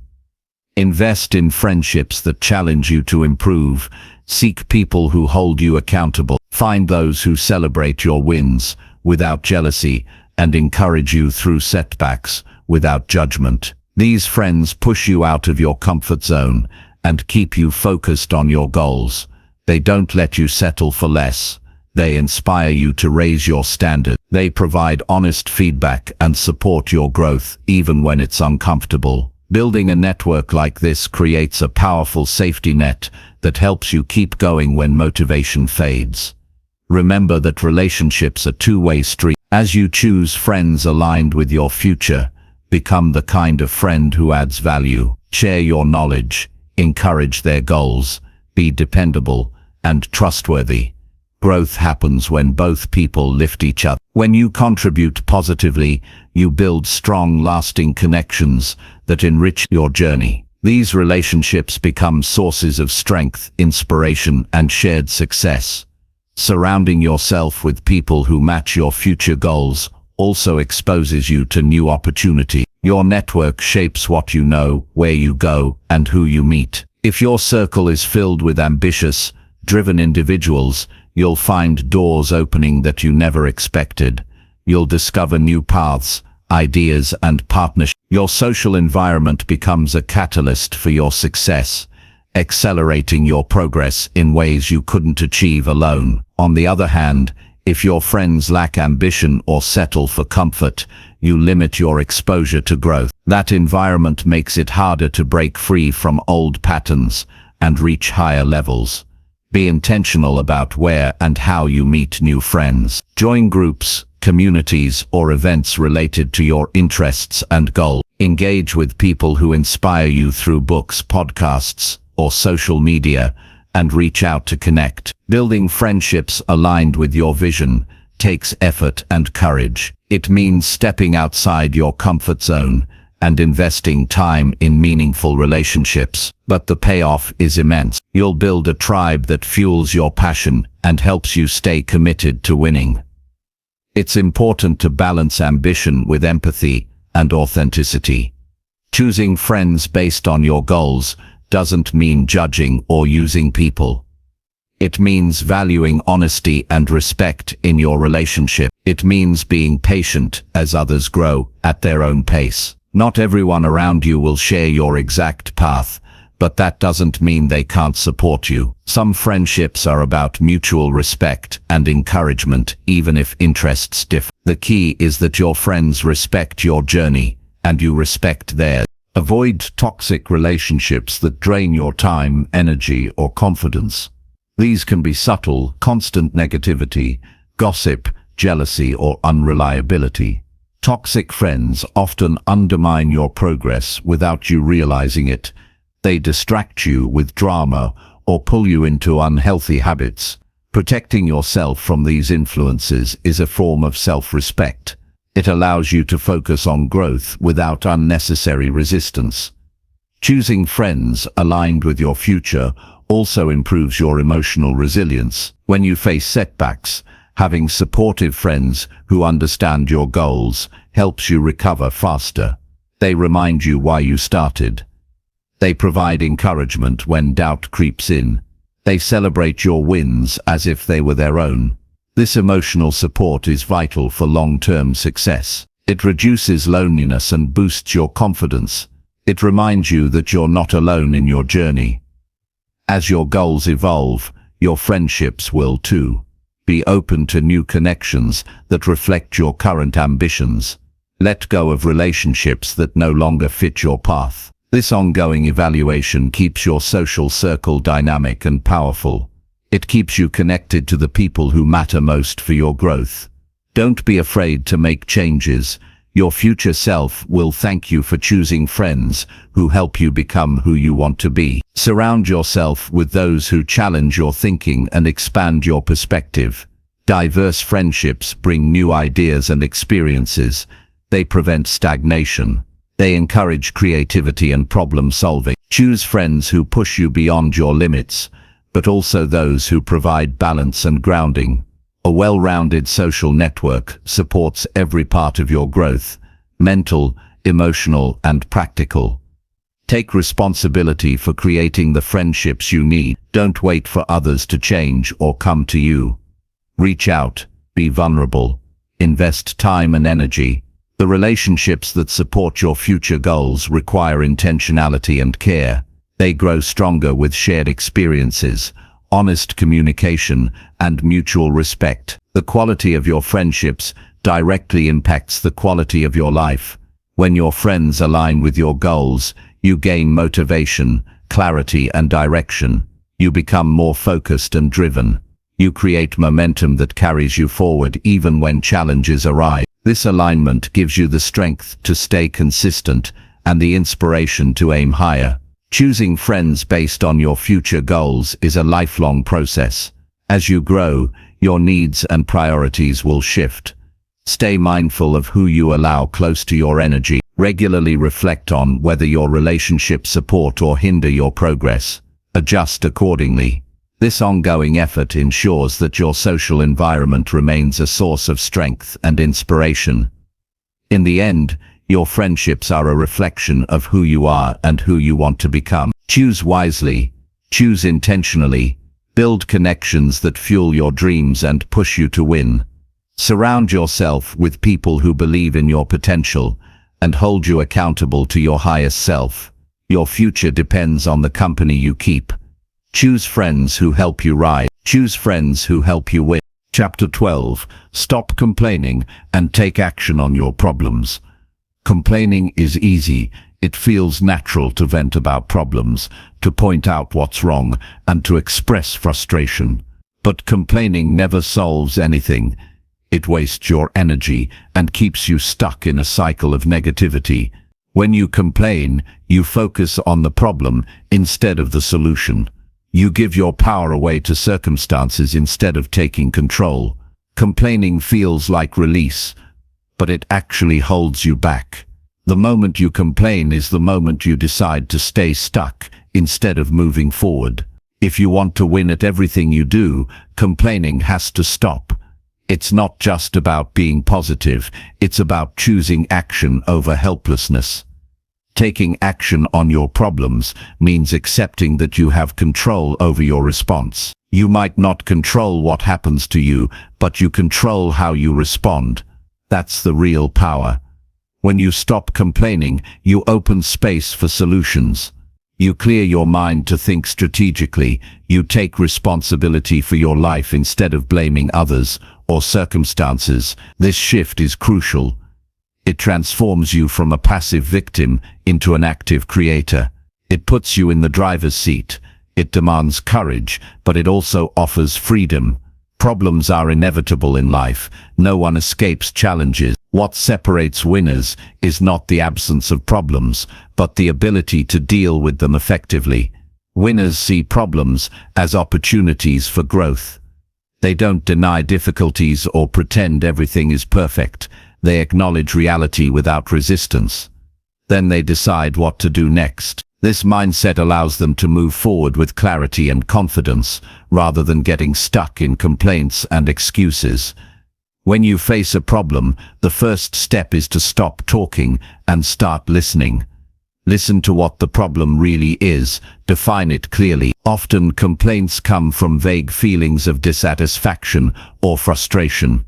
Take the time to understand the root cause. Ask yourself, what exactly is wrong? Why does it matter? What can I control? When you have a clear picture, you can create a plan. Without clarity, action is random and ineffective. Once you understand the problem, brainstorm possible solutions. Don't limit yourself. Think broadly. Even if some ideas seem difficult or uncomfortable, write them down. Action requires ideas and willingness. Complaining is just repeating the problem without moving forward. Action is choosing the best possible path and committing to it, Break your solution into small, manageable steps. This makes big problems less overwhelming and easier to tackle. Action demands discipline. You won't always feel motivated or inspired. Sometimes the steps will be hard or unpleasant, but you must push through resistance. Consistent effort, even when uncomfortable, leads to progress. Avoid the trap of waiting for perfect conditions or the right time. The best time to act is now. Every delay allows problems to grow. Every moment spent complaining is energy wasted. Take control by doing something, anything toward the solution. When you act, track your progress. Notice what works and what doesn't. Adjust your approach based on results, not feeling. Action is not a single event. It's a process of trial, error, and improvement. Complaining stops growth because it keeps you stuck in the past. Action moves you forward by focusing on the future. Celebrate small wins along the way. Each step forward is proof that you can change your situation. Shifting from complaining to action requires changing your mindset. Start by catching yourself when you complain. Replace negative statements with questions or statements about solutions. For example, instead of saying, "This is impossible," ask, "What can I do to make this better?" This simple habit rewires your brain to focus on possibility, not problems. It rewires your habits to become solution-oriented. Over time, this mindset becomes natural. Surround yourself with people who encourage action, not complaining. Negative influences feed your excuses and fears. Supportive people push you to face challenges head-on. They remind you that problems are temporary and solvable. They model resilience and determination. Choose to spend your time with those who lift you up and inspire you to do better. Their energy will help you stay committed to action even when it feels tough. Take responsibility for your emotions as well. Complaining often hides deeper feelings of fear, frustration, or helplessness. Recognize these emotions without judgment. Acknowledge them and then decide not to let them control your behavior. Emotional control is part of taking action. It allows you to stay focused on solutions instead of getting lost in negativity. This emotional discipline strengthens your resilience and mental toughness. Remember that some problems require help. Taking action doesn't mean doing everything alone. Sometimes the best solution is to ask for support, advice, or resources. Reach out to mentors, friends, or professionals who can guide you.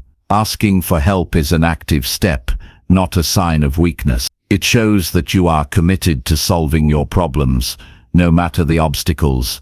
Complaining often serves as a temporary escape from discomfort. It gives you a way to vent without changing anything. But this escape is false freedom. True freedom comes from taking control. When you act, you reclaim your power. You build confidence. You grow stronger. You prove to yourself that you can handle whatever life throws your way. This growth is the foundation of lasting success. Practice gratitude as a counterbalance to complaining. When you focus on what's working in your life, you build a mindset of abundance. Gratitude doesn't ignore problems, but it prevents them from dominating your perspective. It reminds you of your resources, strengths, and progress.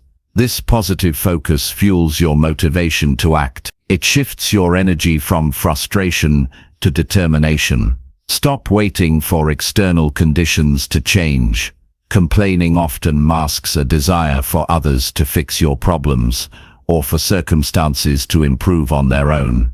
This hope keeps you passive, but real change requires you to start where you are, with what you have. Action begins with your choices. It begins with your willingness to do the hard work. It begins with deciding that you will no longer settle for excuses. Develop a daily habit of reflection. At the end of each day, review your challenges and your responses. Ask yourself how much time you spent complaining versus acting. Identify moments where you could have taken more initiative. Plan how you will respond differently tomorrow.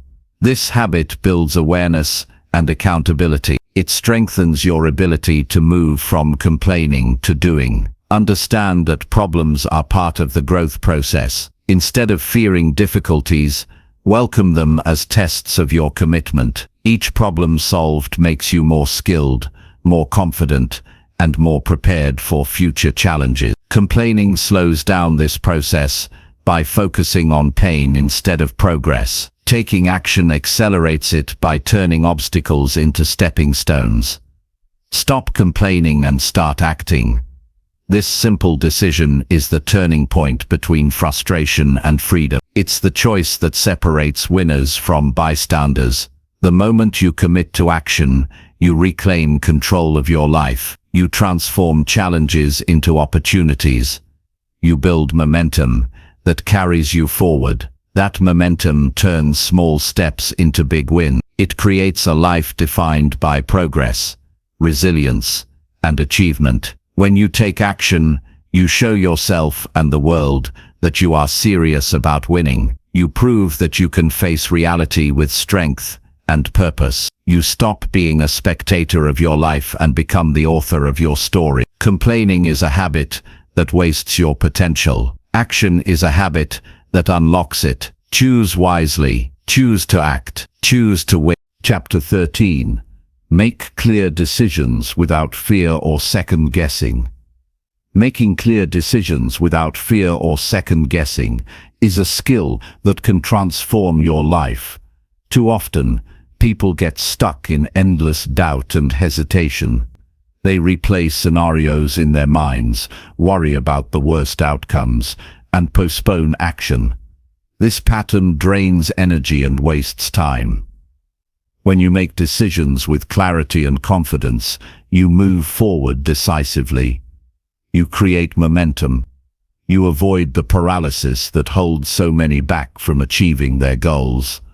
Learning to trust yourself and your judgment is key to winning in everything you do. Fear of making the wrong choice is natural. It stems from our desire to avoid failure and disappointment. But fear becomes a problem when it controls your decisions. When you let fear dictate your actions, you limit your options. You settle for less than you want.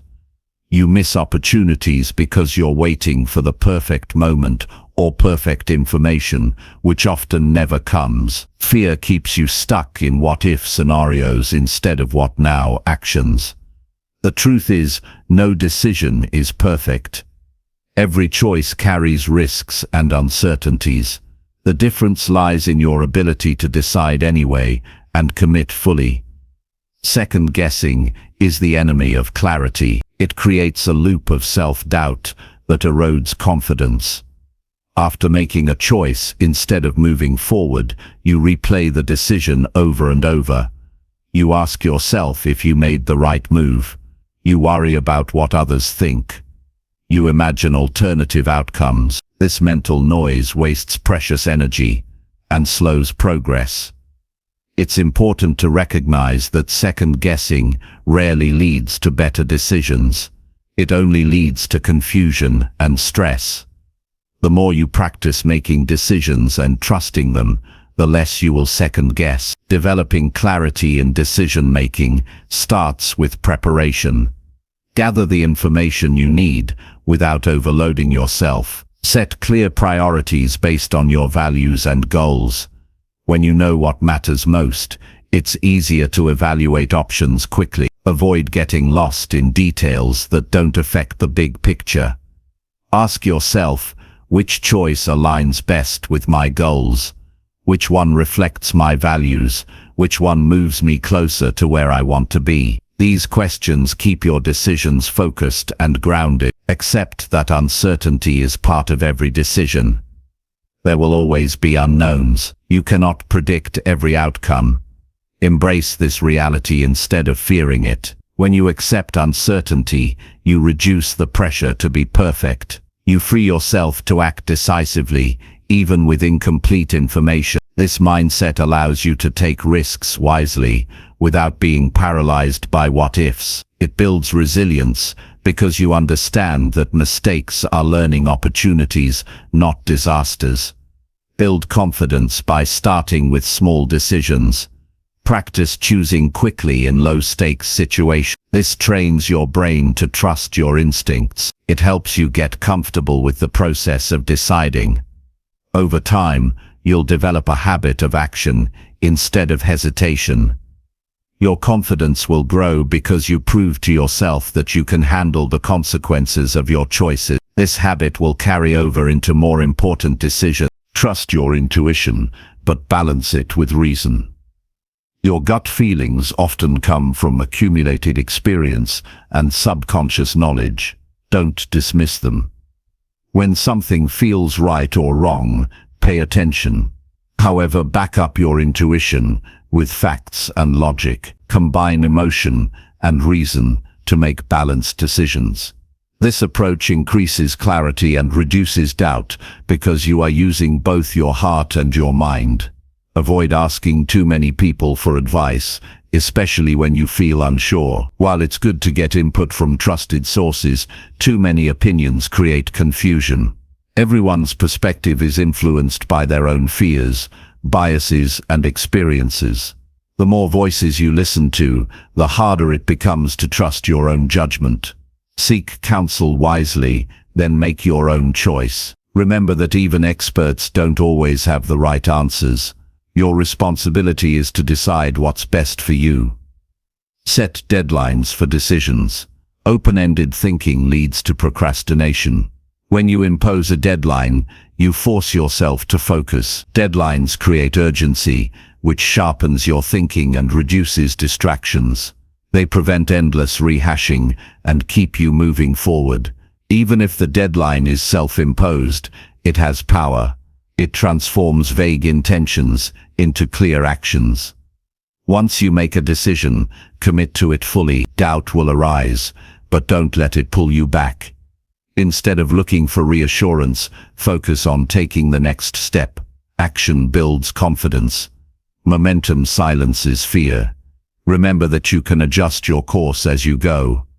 Decisions are not permanent prisons, they are starting points. If new information arises, you can adapt, but the key is to avoid getting stuck in indecision.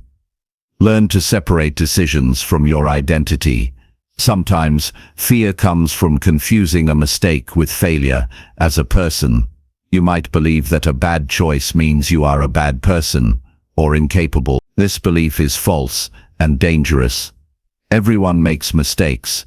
Making a wrong decision does not define your worth or your future. It defines your learning curve. When you detach your identity from the outcome, you reduce fear and increase freedom. Practice mindfulness to improve your clarity. When your mind is cluttered with stress, worries, or distractions, making decisions becomes harder. Mindfulness trains you to be present and focused. It helps you observe your thoughts without getting caught in them. This mental clarity allows you to see options more clearly and choose without unnecessary anxiety. Celebrate your decision-making successes. Reflect on times when you made a good choice, big or small. Remember how it felt to trust yourself and act confidently. This reflection reinforces positive habits and encourages you to keep practicing. It builds a mental bank of successful decisions that you can draw from in uncertain moments. Understand that clear decisions create space for action. The longer you wait, the more opportunities pass by. Clear decisions reduce mental clutter and free up energy for execution.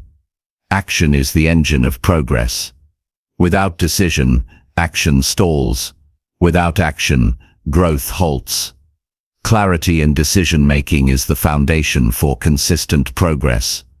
Avoid the trap of perfectionism. Waiting for the perfect choice is a form of procrastination, disguised as prudence. Perfection rarely exists in decision-making. Accepting good enough allows you to move forward with confidence. You can refine and improve along the way. This approach keeps your momentum alive and reduces stress. Use a decision journal to record your choices and the reasoning behind them. Review it regularly to see patterns, successes, and areas for improvement. Writing helps clarify your thoughts and strengthens your commitment. It also gives you data to trust your future decisions more. When fear creeps in, remind yourself that most fears are imagined consequences. They are what-if stories your mind creates, not realities. Challenge those fears by asking, what is the worst that can actually happen? How likely is it? What can I do to recover if it happens? These questions reduce fear and empower you to decide. Finally, understand that making clear decisions is a practice, not a one-time skill. The more you do it, the better you become. You learn to trust yourself more deeply.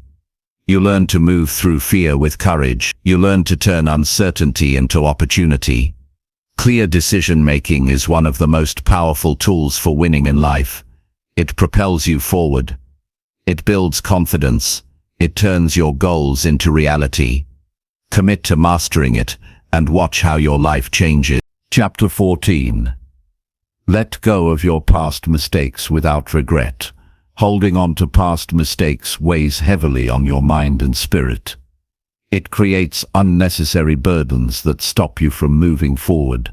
When you cling to regret, you keep reliving moments that cannot be changed.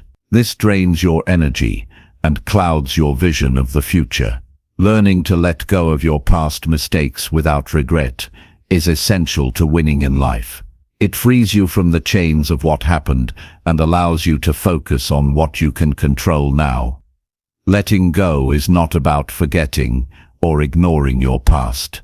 It's about accepting it, learning from it, and choosing to move beyond it. Every person makes mistakes. It is part of being human.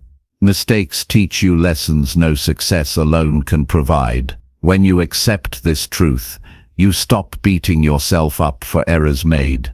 You stop wasting time wishing you could rewind and undo what's done. Instead, you shift your attention to the present moment and what you can do better today. This shift is powerful. It changes your mindset from one of punishment to one of growth. Regret comes from identifying too closely with your mistakes.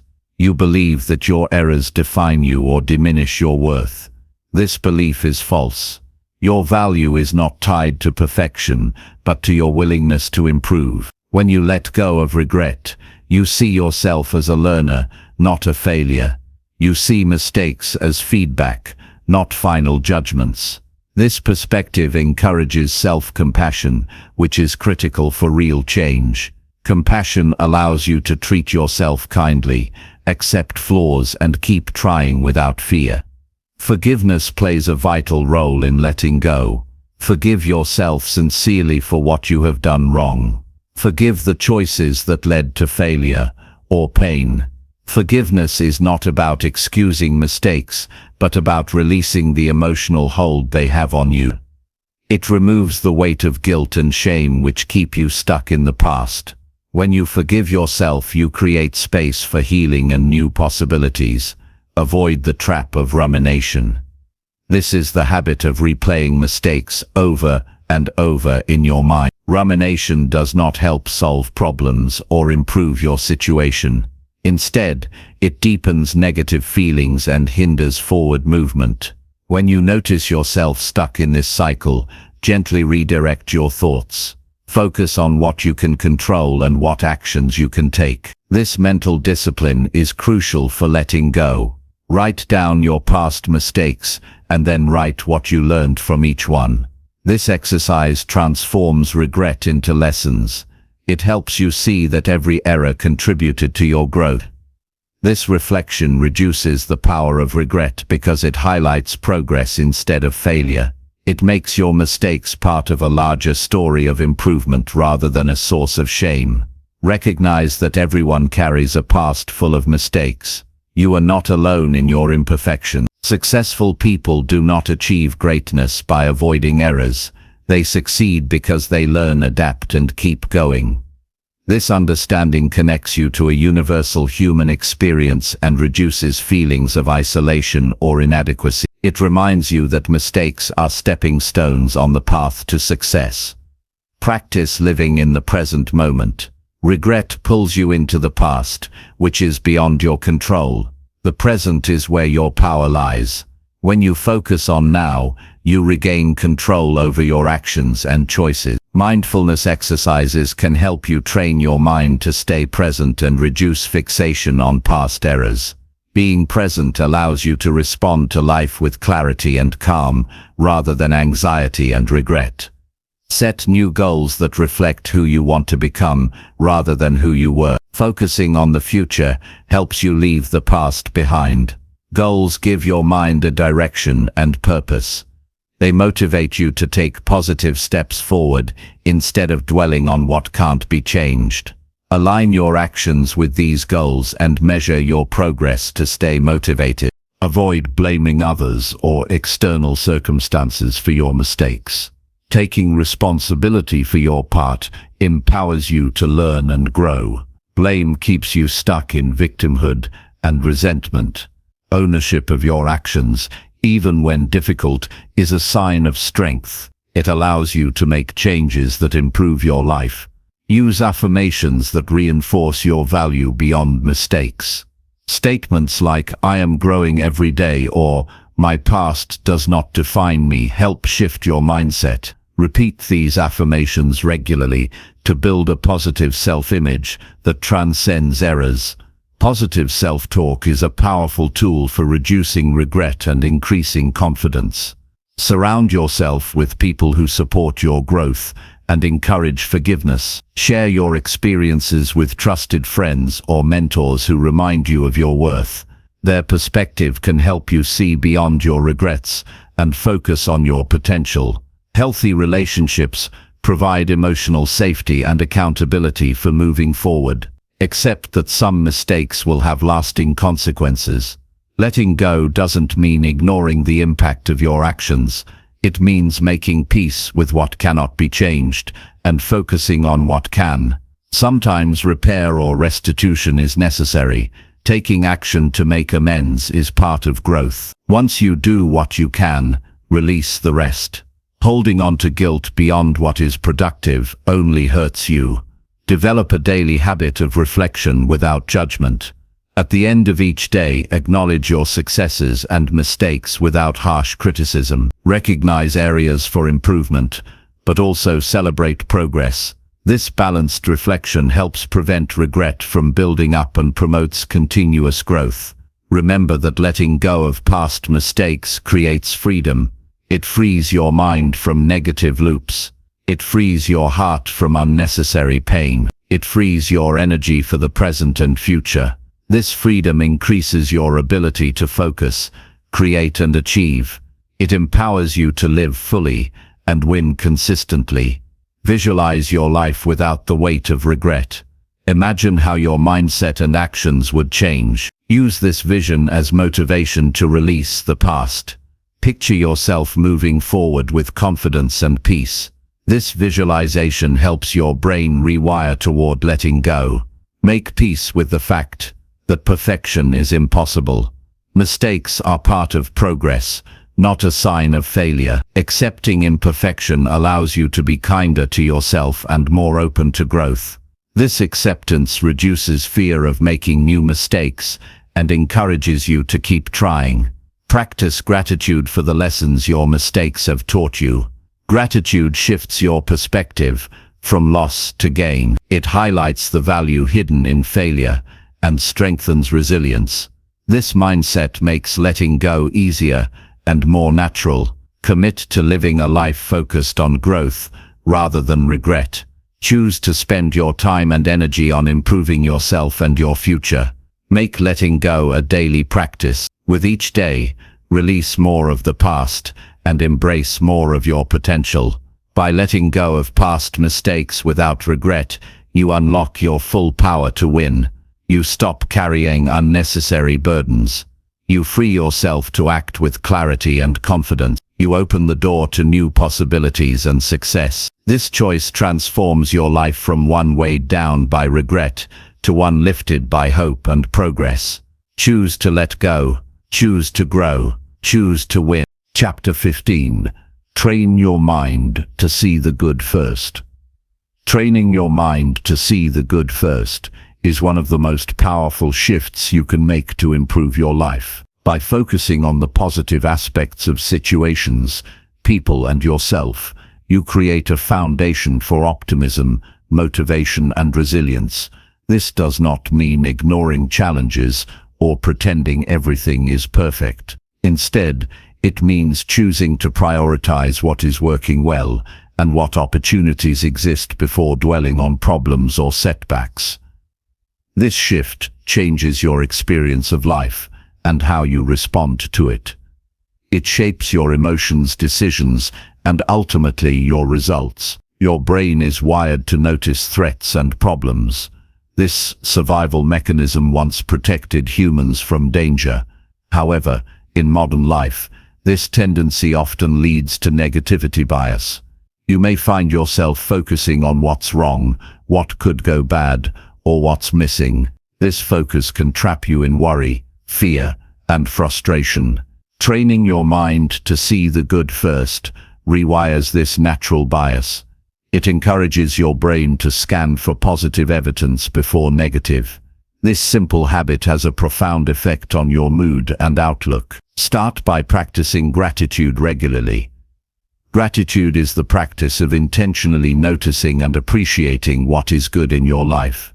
When you write down or think about things you are thankful for, your mind learns to focus on abundance rather than scarcity. Gratitude rewires neural pathways, making it easier over time to spot the good first.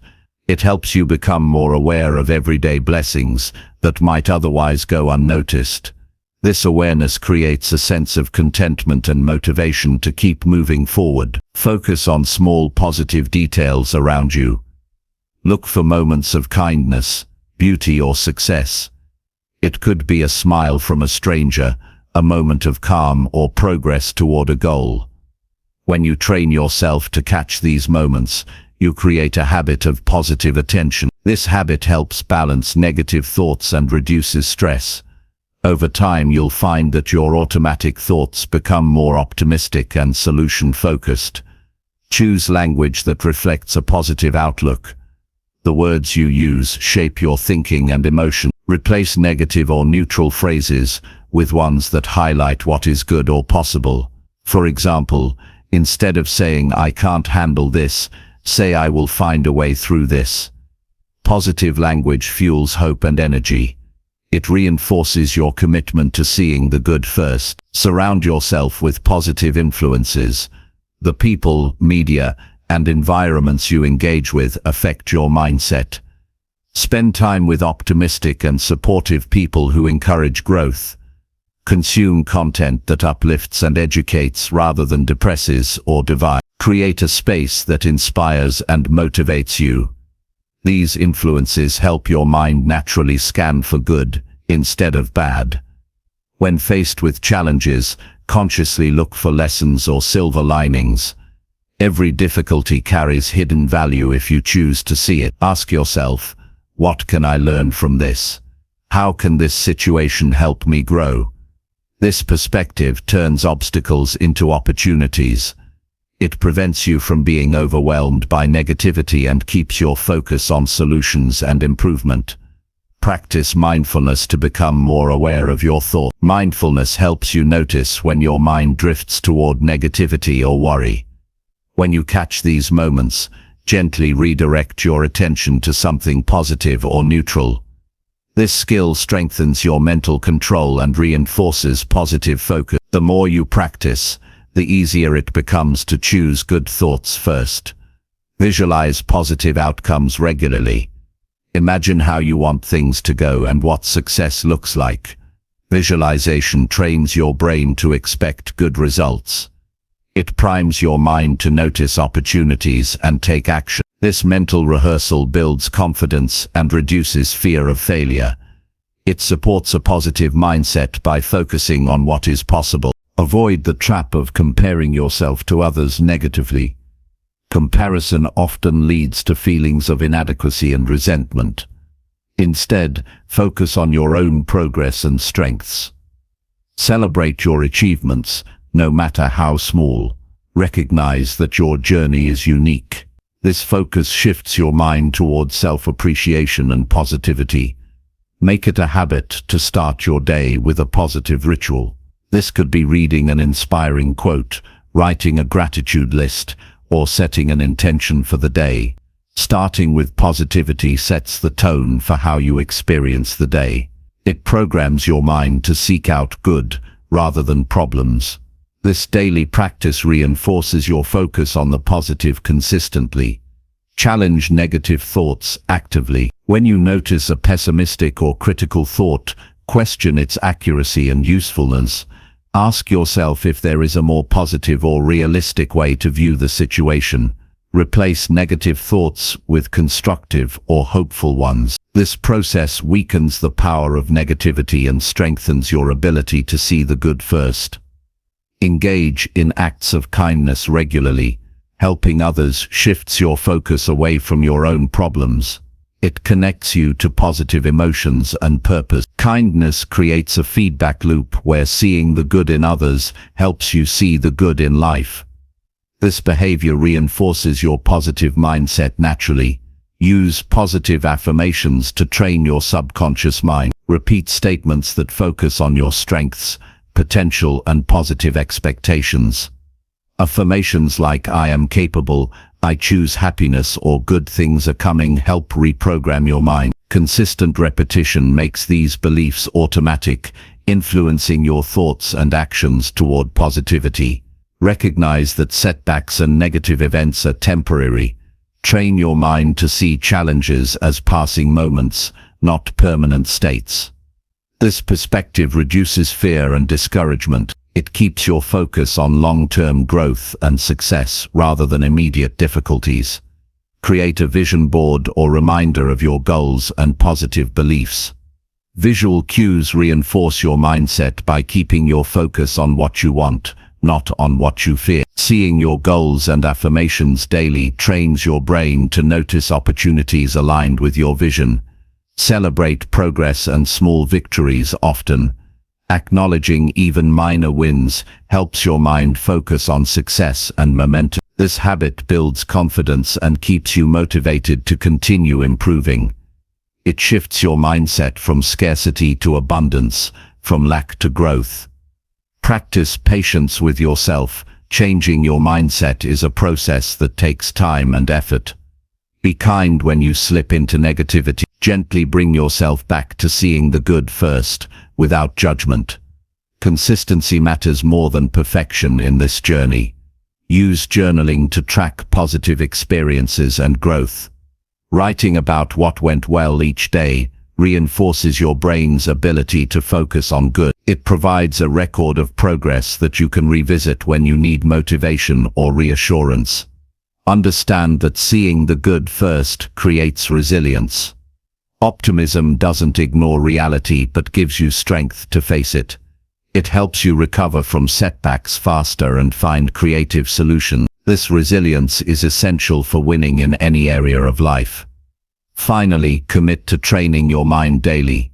The more you practice seeing the good first, the more it becomes your default way of thinking. This shift transforms your experience of life, making it richer, more hopeful, and more productive. You gain the power to shape your reality by choosing your focus. Train your mind to see the good first, and watch how your life changes for the better. Chapter 16. Move your body daily to strengthen your energy levels. Moving your body every day is one of the most effective ways to build and maintain your energy levels. It might sound simple, but consistent physical activity impacts your mental clarity, emotional balance, and overall well-being more than you realize. When you make daily movement a priority, you're not just improving your physical health, you're fueling every part of your life with more vitality. Energy is the foundation for success, because without it, motivation, focus, and resilience all suffer. The act of moving awakens your body and mind, setting you up to perform at your best each day.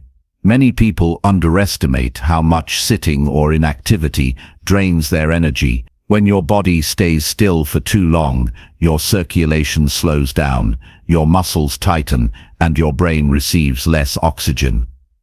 This leads to fatigue, sluggishness, and poor concentration.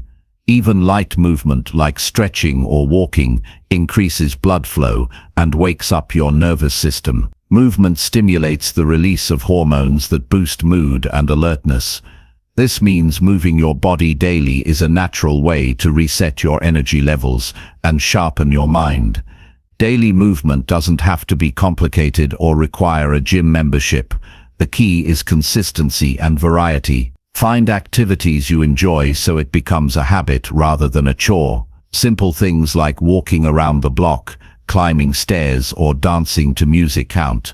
The goal is to engage your muscles and get your heart rate up regularly. This strengthens your cardiovascular system and builds stamina, which translates into more energy throughout the day.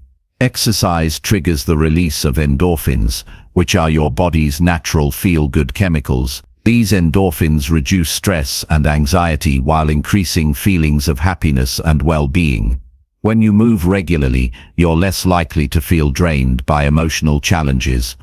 This emotional energy is just as important as physical energy because it keeps you motivated and balanced. The combination of physical and emotional energy creates a powerful foundation for winning in any area of life.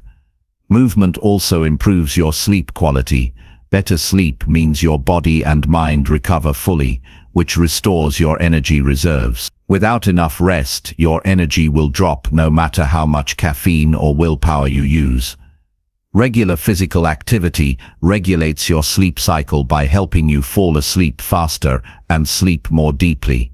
This natural boost in rest enhances your energy and focus during waking hours. Strengthening your energy through movement builds your resilience. When your body is strong and conditioned, you can handle physical and mental stress better. You won't feel as overwhelmed by challenges or fatigue. You'll recover faster from setbacks and push through obstacles with more stamina. This resilience is essential for maintaining long-term success and health. Movement also supports your immune system. A strong immune system protects you from illness that can drain your energy and interrupt your progress. Regular activity promotes circulation of immune cells throughout your body, helping you fight off infections and recover quickly. This added health benefit means you spend more time feeling strong and capable. Create a daily routine that includes different types of movement. Combine aerobic exercises like walking or cycling with strength training and flexibility work. Strength training builds muscle and supports your metabolism, which keeps your energy steady. Flexibility exercises prevent injury and maintain mobility, so movement stays enjoyable and effective. This balanced approach ensures your body develops in all areas and stays energized. Listen to your body's signals to avoid burnout or injury. While daily movement is important, it's equally important to respect rest and recovery. If you feel overly tired or sore, adjust your activity level or focus on gentle movement like stretching or yoga. Rest is part of building energy, not a sign of weakness. Knowing when to push and when to recover keeps your energy sustainable over the long term. Incorporate movement into your workday as well. Sitting at a desk for hours zaps your energy quickly. Take short breaks to stand, stretch, or walk around. These micro movements improve circulation and refresh your brain. They reduce mental fatigue and help you stay productive and energized. Small changes like this add up to big improvements in your overall energy. Set clear and realistic goals for your movement habits. Instead of vague intentions like exercise more, define specific actions, such as walking 30 minutes every morning or doing strength exercises 3 times a week. Clear goals make your efforts measurable and keep you accountable. Tracking your progress motivates you to stay consistent and push further. Find a movement buddy or join a group to increase motivation and enjoyment. Social connection during physical activity makes the process more fun and rewarding. It also provides encouragement and accountability. Knowing someone else is counting on you makes it easier to stick to your routine, especially on days when motivation is low. Use technology wisely to support your movement goals. Fitness trackers, apps, or simple timers can remind you to move and record your activity. These tools offer feedback and help you see your progress over time. Positive reinforcement boosts your commitment and encourages you to keep improving your energy through movement. Remember that movement also sharpens your mental clarity and creativity. Physical activity increases blood flow to the brain, which improves concentration and problem-solving skills. Many people find they come up with their best ideas while walking or exercising. When your body is energized, your mind follows. This synergy between body and brain enhances every aspect of your personal and professional life. Don't wait for the perfect moment or motivation to start moving daily. Action creates motivation, not the other way around. Begin with small, manageable steps and build from there. Even 5 minutes of movement is better than none. The momentum you build leads to longer and more effective sessions. Progress, not perfection, is what counts. Make movement enjoyable by mixing it with other activities you love. Listen to music, podcasts, or audiobooks while moving. Try new activities to keep your routine fresh and exciting. When movement feels like fun rather than a task, you're more likely to stick with it. This positive association boosts your energy and overall attitude toward life. Track your energy levels before and after movement to see the direct benefits. Notice how even short sessions increase your alertness and mood.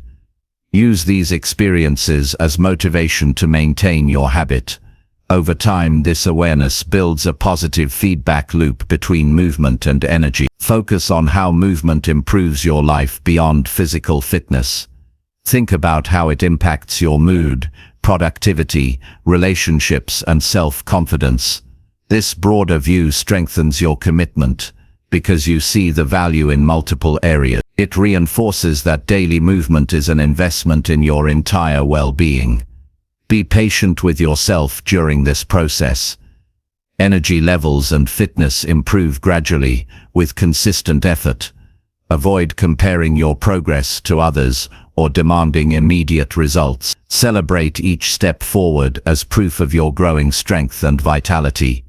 Know that moving your body daily is not just about winning in fitness, but winning in life. It provides the energy you need to tackle challenges, stay motivated, and enjoy your journey. It supports mental and emotional health, creating balance and stability. Daily movement is a practical, powerful habit that fuels your success in every area. Commit to making movement a non-negotiable part of your routine. Prioritize it like you would an important meeting or responsibility. This commitment builds discipline and ensures you maintain your energy for the long haul. Remember, energy is the currency of achievement. The more you invest in moving your body, the greater your returns in performance and fulfillment. Move your body daily and watch how your energy transforms. You will feel stronger, clearer, and more alive. This transformation touches every part of your life, from your relationships, to your work, to your inner peace. Moving daily is one of the simplest and most effective ways to win at everything you do. Chapter 17. Respect your own word by keeping your promises. Respecting your own word by keeping your promises is a cornerstone of personal integrity and self-respect. When you make a promise, you create an expectation not only for others, but most importantly for yourself. This expectation forms the foundation of your character and reliability. Each promise you keep strengthens your self-trust and builds a reputation of dependability. When you consistently honor your commitments, you develop confidence and a clear sense of identity. On the other hand, Breaking promises, even small ones, chips away at your credibility and damages your relationship with yourself and others. Respecting your word is more than a habit, it is a powerful way to win in life. The first step in respecting your word is understanding the weight of a promise. A promise is a commitment that carries responsibility. It signals your intention to act in a certain way. When you say you will do something, your mind sets a goal to fulfill it. This goal aligns your actions and decisions toward completion. Recognizing this connection helps you take promises seriously and avoid making them lightly. Avoid promising things you are unsure you can deliver. Being mindful before committing prevents unnecessary stress and disappointment. Respecting your word means being honest with yourself and others. Don't make promises to please people if you don't intend to follow through. This behavior creates confusion and damages trust. Instead, communicate clearly and set realistic expectations. If you realize you cannot keep a promise, address it immediately. Transparency shows maturity and respect. It also gives you the opportunity to renegotiate commitments or find alternatives. Handling promises with honesty protects your integrity and relationships. Keeping promises requires planning and prioritizing. Many promises fail because of poor time management or lack of organization. When you commit to something, allocate the necessary time and resources to fulfill it. Break down larger promises into actionable steps and set deadlines. Planning reduces overwhelm and keeps your promises manageable. Prioritizing commitments ensures that your most important promises get the attention they deserve. This intentional approach increases your success in honoring your word. Avoid overcommitting yourself. Saying yes to too many things dilutes your ability to keep any promise well. It spreads your energy thin and creates unnecessary pressure. Learning to say no respectfully is a vital skill. When you say no to less important requests, you say yes to your priorities and promises that matter most. This boundary protects your integrity and effectiveness. Respecting your word starts with realistic commitments. Consistency is key to building trust through your promises. People notice when you reliably follow through, which strengthens your relationships both personally and professionally. This consistency also reinforces your own belief in your capabilities. Each fulfilled promise adds to your self-confidence and motivates you to maintain your standards. Trust is built over time through repeated actions, so make every promise count. When challenges arise that threaten your ability to keep a promise, face them proactively. Instead of ignoring the problem or hoping it will resolve itself, take immediate action. Communicate openly about any delays or obstacles. Seek help or adjust your plan as needed. Taking responsibility in difficult moments shows character and dedication. It turns potential failure into an opportunity for growth and respect. Respecting your own word means aligning your actions with your values. When promises reflect your true priorities and beliefs, you are more motivated to keep them. This alignment creates inner harmony and reduces internal conflict. It also makes promises more meaningful and energizing rather than burdensome. Reflect regularly on whether your commitments reflect who you want to be and what you want to achieve. Use reminders and tools to support your promise keeping. Calendars, alarms, task lists, and notes can help you stay on track. External tools act as extensions of your commitment and prevent forgetfulness.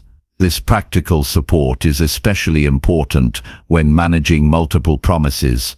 Combining internal motivation with external systems boosts your success in respecting your word. Celebrate when you keep your promises. Acknowledge your effort and discipline. Positive reinforcement builds momentum and encourages you to maintain your standards. Recognizing your achievements also strengthens your identity as someone who respects their word. This recognition fuels pride and motivates continuous improvement. Learn from promises you struggle to keep. Instead of beating yourself up, analyze what went wrong. Identify patterns like overcommitment, poor planning, or distractions. Use these insights to adjust your approach. Continuous learning and adaptation improve your ability to keep promises over time. Growth comes from honest reflection and action. Understand that respecting your word affects how others treat you. When you honor your promises, people trust and respect you. This trust opens doors to opportunities, collaborations, and support. It creates a positive cycle where your reliability attracts more responsibility and success. Conversely, breaking promises damages your reputation and limits your influence. Respecting your own word builds discipline and self-control. It trains your mind to follow through on intentions despite distractions or temptations. This discipline extends beyond promises to other areas of life like goal setting, habits, and decision-making. The habit of keeping promises strengthens your overall ability to commit and persevere. Cultivate patience and flexibility while keeping promises.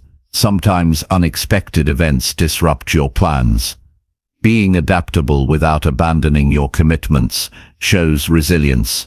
Adjust your approach or timeline while maintaining your intention to fulfill the promise.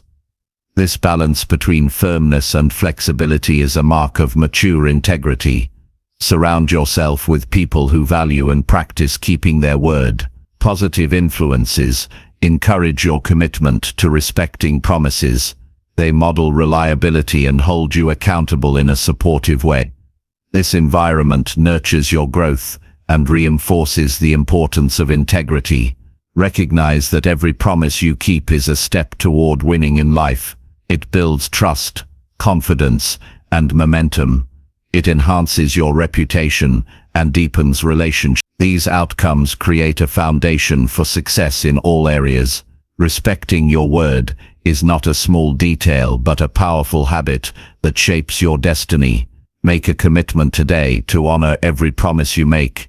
Treat your word as a sacred bond with yourself and others. Approach promises with intention, honesty, and follow-through. Build systems and habits that support your reliability. When you do this consistently, you become unstoppable. Your word is your personal brand and your strongest asset. Protect it fiercely by keeping your promises. This respect for yourself becomes the basis for every win you achieve. When you say you will do something, do it. This simple rule will transform your life, relationships, and success. Commit to it fully and watch how your world changes for the better. Chapter 18. Say no often so you can say yes better. Learning to say no often is one of the most important skills you can develop to improve your life and achieve your goals. Saying no is not about being rude or unhelpful. It is about protecting your time, energy, and focus so that you can say yes to the things that truly matter. When you say yes to everything, you spread yourself too thin, lose control of your priorities, and reduce the quality of your commitments. Saying no strategically allows you to be more intentional and deliberate in your choices. This clarity empowers you to say yes better and make meaningful progress in the areas that align with your values and goals. Many people struggle with saying no because they fear disappointing others or missing opportunities. They worry about being seen as selfish or uncooperative. This fear often leads to overcommitment, stress, and burnout. However, saying no is actually an act of self-respect and strength. It shows that you value your own needs and understand your limits. When you say no firmly and respectfully, you communicate clear boundaries that help others understand and respect you better. Boundaries are essential for maintaining your focus and energy over time. Saying no frequently requires clarity about your priorities. When you know what matters most in your life, it becomes easier to evaluate requests and decide which deserve your time. Without this clarity, you risk reacting to every demand or opportunity impulsively. Define your goals, values, and non-negotiables clearly. Use them as your decision-making compass. This clarity will make saying no less stressful and more natural because you have a solid reason behind your choice. Practice saying no in everyday situations to build confidence. Start with small requests or invitations that don't align with your priorities. Use simple, polite phrases like "I'm unable to commit to this right now," or "I have to focus on other priorities." Avoid over-explaining or apologizing excessively. A straightforward no is often enough and respected. Each time you practice, you strengthen your ability to say no without guilt or hesitation. Saying no allows you to protect your time for saying yes to bigger and more important opportunities. When you decline less meaningful requests, you free up space for activities that bring growth, fulfillment, and success. This focused yes carries more weight and impact because it is not diluted by overcommitment. You can invest fully in your priorities and produce better results. Quality always beats quantity. Saying no often reduces stress and increases your well-being. Overloading yourself with obligations creates pressure and fatigue. When you say no to unnecessary demands, you regain control of your schedule and energy. This control reduces anxiety and allows you to approach your commitments with more enthusiasm and effectiveness. You feel less overwhelmed and more balanced. Learn to say no quickly instead of delaying your decision. Postponing a no wastes your time and increases mental clutter. It also gives others false hope or expectations. When you respond promptly, you clarify your availability and prevent misunderstandings. This decisiveness strengthens your reputation as someone who respects their own word and time. Use positive language when saying no. Frame your refusal in a way that shows appreciation for the invitation or request. For example, "Thank you for thinking of me, but I must decline at this time." This approach maintains goodwill and professionalism while protecting your boundary. It makes saying no easier and less confrontational. Understand that saying no to some things means saying yes to your growth. Every no you say is a yes to something more aligned with your vision. This mindset shifts the narrative from denial to opportunity. It helps you embrace no as a tool for winning rather than a limitation. This perspective changes your relationship with boundaries and choice. Avoid overcommitting by scheduling downtime and rest in your calendar. Saying no to additional tasks ensures you have time to recharge and reflect. Rest is essential for maintaining your energy, creativity, and decision-making ability. When you protect your recovery time, you show respect for your overall performance and well-being. Recognize the difference between urgent and important requests. Urgent demands often pressure you to say yes quickly, without considering long-term impact. Important tasks align with your goals and values. By prioritizing importance over urgency, you make smarter decisions about what to accept or decline. Saying no to urgent but less important requests improves your effectiveness. Use your no as a learning opportunity. Notice patterns of requests you decline and how they affect your life. This awareness helps you identify distractions or obligations that don't serve you. Adjust your boundaries as needed to maintain alignment with your goals. Continuous refinement of your no strengthens your focus and progress. Teach others to respect your no by being consistent. If you occasionally say yes after saying no, people may get confused or take advantage of your flexibility.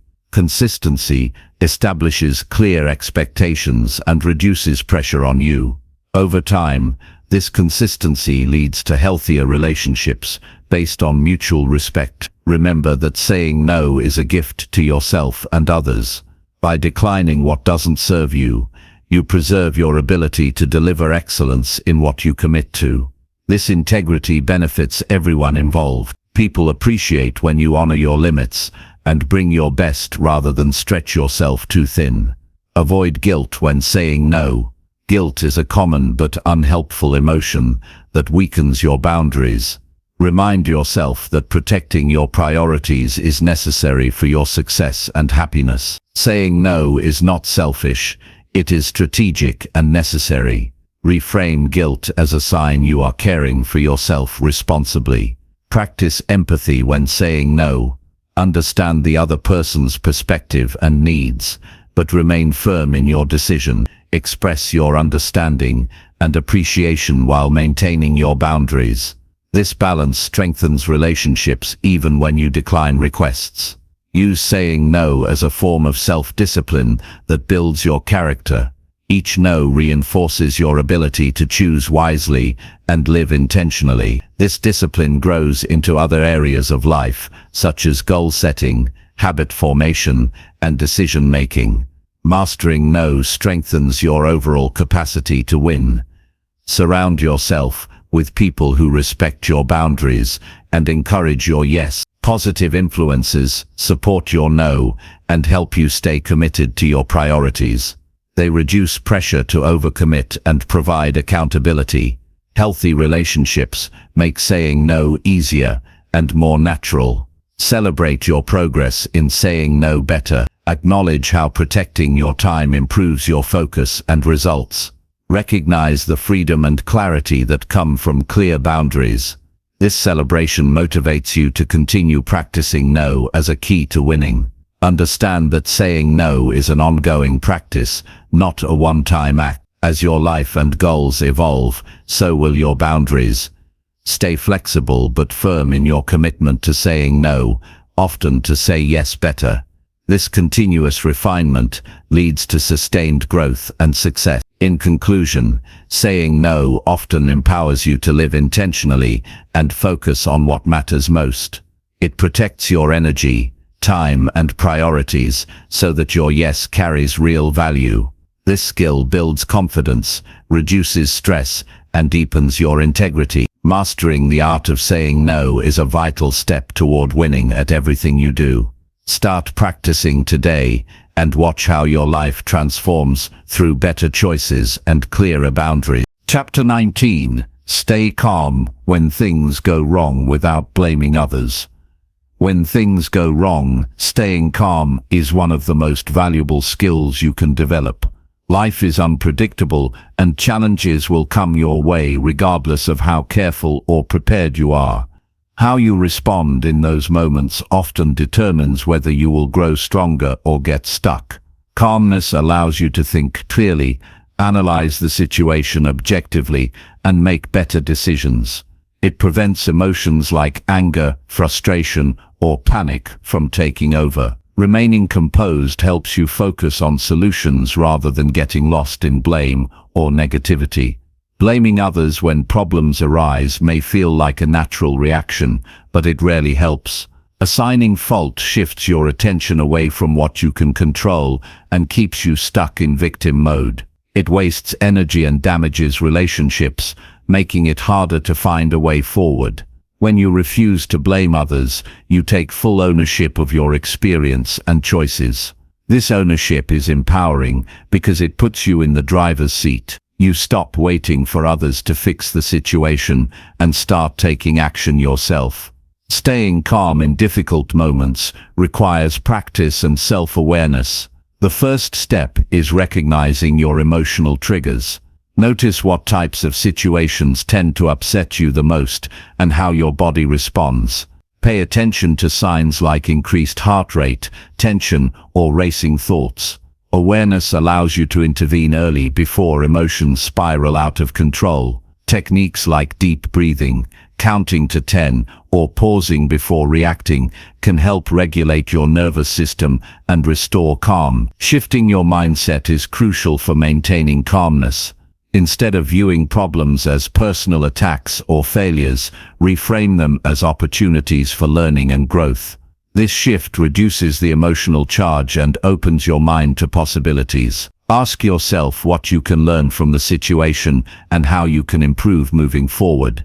This positive focus channels your energy into constructive actions instead of complaints or blame. Accepting that setbacks are a natural part of life removes the pressure of needing everything to be perfect. When you embrace imperfection, you become more resilient and adaptable.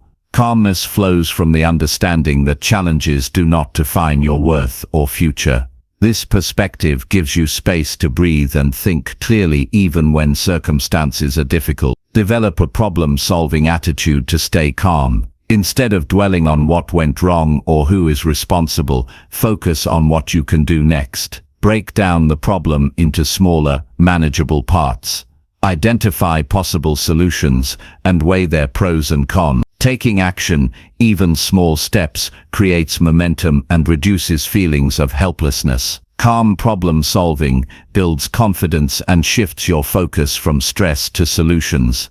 Build emotional resilience through daily habits. Practices like mindfulness meditation, journaling, or regular exercise improve your ability to manage stress and remain calm under pressure. These habits strengthen your mental and emotional muscles, making it easier to respond thoughtfully when problems occur. Investing time in your inner well-being pays off in your external results.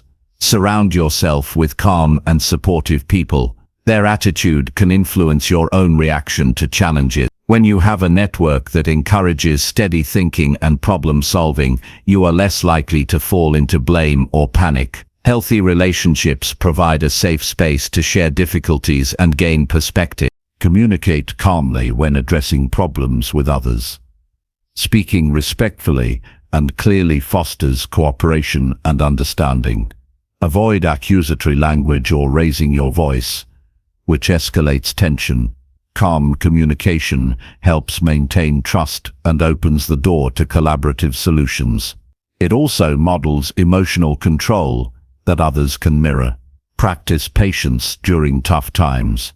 Solutions often take time to develop, and quick fixes may not be available. Impatience can fuel frustration and blame. Embracing patience allows you to stay steady and persistent. It reminds you that progress is a process, not an instant event. Reflect on past challenges you handled calmly and successfully. Remembering these moments reinforces your ability to stay composed. Use these memories as evidence that you can face difficulties without blame. This self-assurance encourages you to apply the same calm approach in future situations. Avoid ruminating on negative events. Dwelling repeatedly on what went wrong prolongs stress and fuels blame. Instead, limit the time you spend thinking about the problem and intentionally redirect your mind to positive or neutral topics. This mental discipline protects your peace and sharpens your focus. Focus on what you can control in any situation. There will always be factors outside your influence, but your thoughts, attitudes, and actions remain yours to manage. Putting your energy into what you can change increases effectiveness and reduces anxiety. Calmness grows when you let go of futile attempts to control the uncontrollable. Use setbacks as feedback rather than failures. When you see problems as feedback, you remove personal judgment and blame. Feedback is information that guides you toward improvement. This view encourages curiosity and learning, which supports calm and constructive responses. Develop a mantra or phrase to repeat during stressful moments. Something simple like "I am calm and capable," or "this too shall pass," can ground you when emotions rise. Repeating a calming statement interrupts negative thought patterns and reinforces a positive mindset. Practice gratitude regularly. Gratitude shifts your focus from what is wrong to what is good in your life. This shift increases emotional balance and resilience. When you cultivate gratitude, you create a mental environment that supports calmness and reduces blame. Recognize that mistakes and problems do not reflect your identity.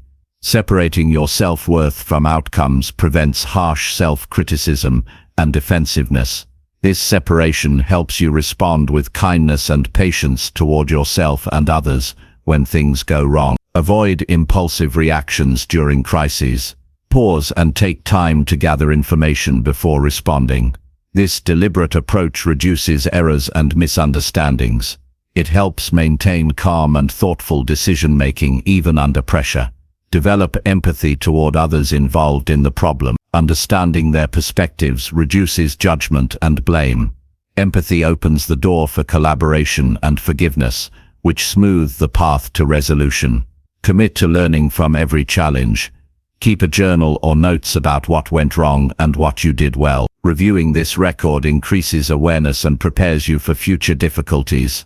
This commitment turns problems into stepping stones rather than stumbling blocks. Celebrate your ability to stay calm in difficult moments. Acknowledge the strength it takes to control emotions and maintain focus. Recognizing your calmness builds confidence and reinforces the habit. Remember that staying calm without blaming others benefits your physical health. Stress and anger increase blood pressure and harm your immune system. Calm responses promote relaxation and healing, supporting your long-term well-being. Know that calmness is a skill, not a fixed trait. Anyone can develop it with intention and practice.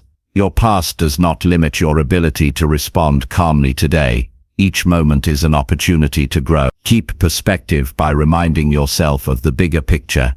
Temporary setbacks are small chapters in your life story, not the entire narrative. This perspective reduces the intensity of emotions and promotes calm. When things go wrong, choose calm over chaos. Calmness empowers you to respond effectively and maintain control. It protects your peace and paves the way for solutions. Refuse to blame others because blaming wastes energy and stalls progress. Take ownership, breathe deeply and move forward with clarity and confidence. This approach is how you win not just once, but every time life tests you. Chapter 20. Review your life weekly and plan your next win.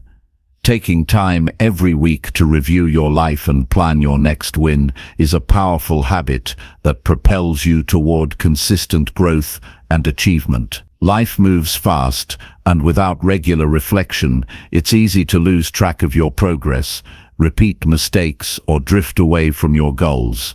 A weekly review acts as a personal checkpoint where you pause to assess what is working, what isn't, and what steps you need to take next. This practice creates clarity and focus, empowering you to make smarter decisions and maintain momentum toward your vision. Start by setting aside a specific time each week for your review.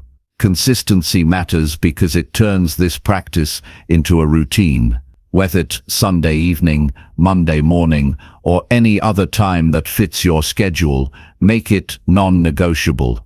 Treat this meeting with yourself as seriously as you would a business appointment or a meeting with a mentor. The more regular your review, the more effective it becomes in guiding your progress. Begin your review by looking back at the past week. Reflect on your achievements, no matter how small. Acknowledge the wins and successes that moved you closer to your goals. Celebrating these moments fuels motivation and builds confidence. Recognizing your progress reminds you that your efforts produce real results, encouraging you to keep pushing forward. Next, honestly examine areas where you struggled or fell short. Identify obstacles you encountered and behaviors or habits that held you back. This step requires honesty and openness with yourself. Avoid blame or excuses and instead view challenges as opportunities to learn. Understanding your setbacks is crucial because it reveals what adjustments are needed for improvement. Assess how well you managed your time, energy, and focus during the week. Did you prioritize tasks that aligned with your goals? Were distractions or procrastination an issue? This analysis helps you identify patterns that either support or hinder your progress. Becoming aware of these habits allows you to make intentional changes moving forward. Evaluate your emotional and mental state as part of your review. Consider how you felt overall and what influenced your mood or mindset.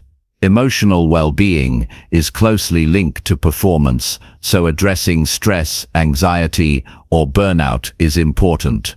If you notice negative patterns, plan ways to improve your mental health through rest, self-care, or support. Review your commitments and promises from the previous week. Did you keep your word to yourself and others? Accountability is a key driver of success. If you missed any commitments, explore why and how you can prevent this from happening again. Strengthening your accountability builds trust and discipline. Set clear, specific goals for the upcoming week based on your review. These goals should be actionable and realistic, pushing you forward without overwhelming you. Break down larger objectives into smaller steps that you can accomplish day by day. Clear goals provide direction and measurable targets to aim for. Prioritize your goals by importance and urgency. Focus on high-impact actions that align with your long-term vision. Avoid filling your plan with low-value tasks that drain your energy. Prioritization ensures that your effort produces meaningful progress. Create a flexible but structured plan for the week.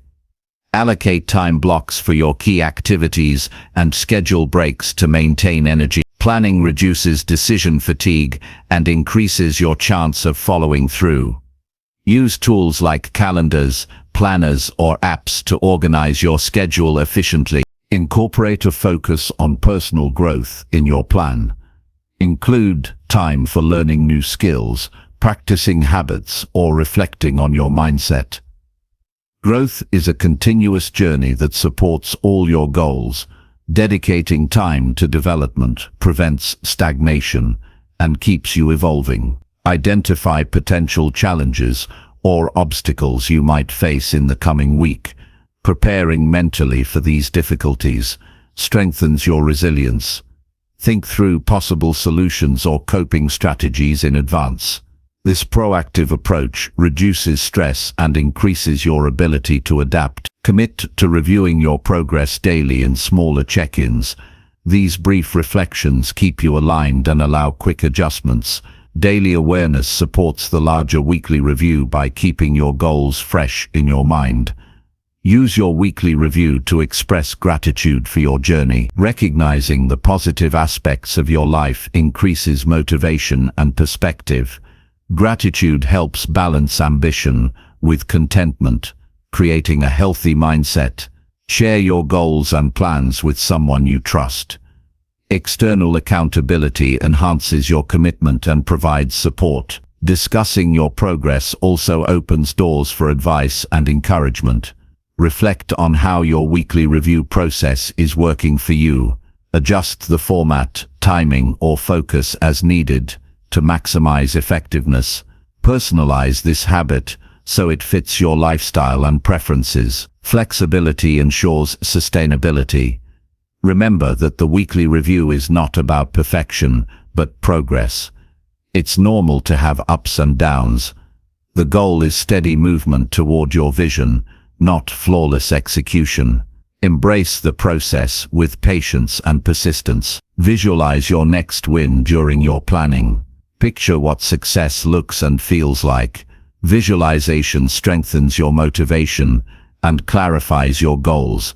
Imagining positive outcomes prepares your mind to achieve them. Stay committed to your review habit even when life gets busy or challenging. Consistency is what turns this practice into a powerful tool for transformation. When you skip reviews, momentum fades and clarity diminishes. Recognize that reviewing and planning is a form of self-respect. It shows you value your time and potential. This respect builds self-esteem and encourages responsible decision-making. Track your progress visually if possible. Use charts, journals, or apps that show growth over time. Seeing tangible evidence of progress boosts morale and keeps you engaged. Use your weekly review to align your daily actions with your core values. This alignment brings meaning and satisfaction to your efforts. When your work reflects what matters most to you, success feels fulfilling. Commit to learning from every week regardless of the outcome. Treat every experience as valuable feedback. This mindset turns setbacks into stepping stones and wins into motivation.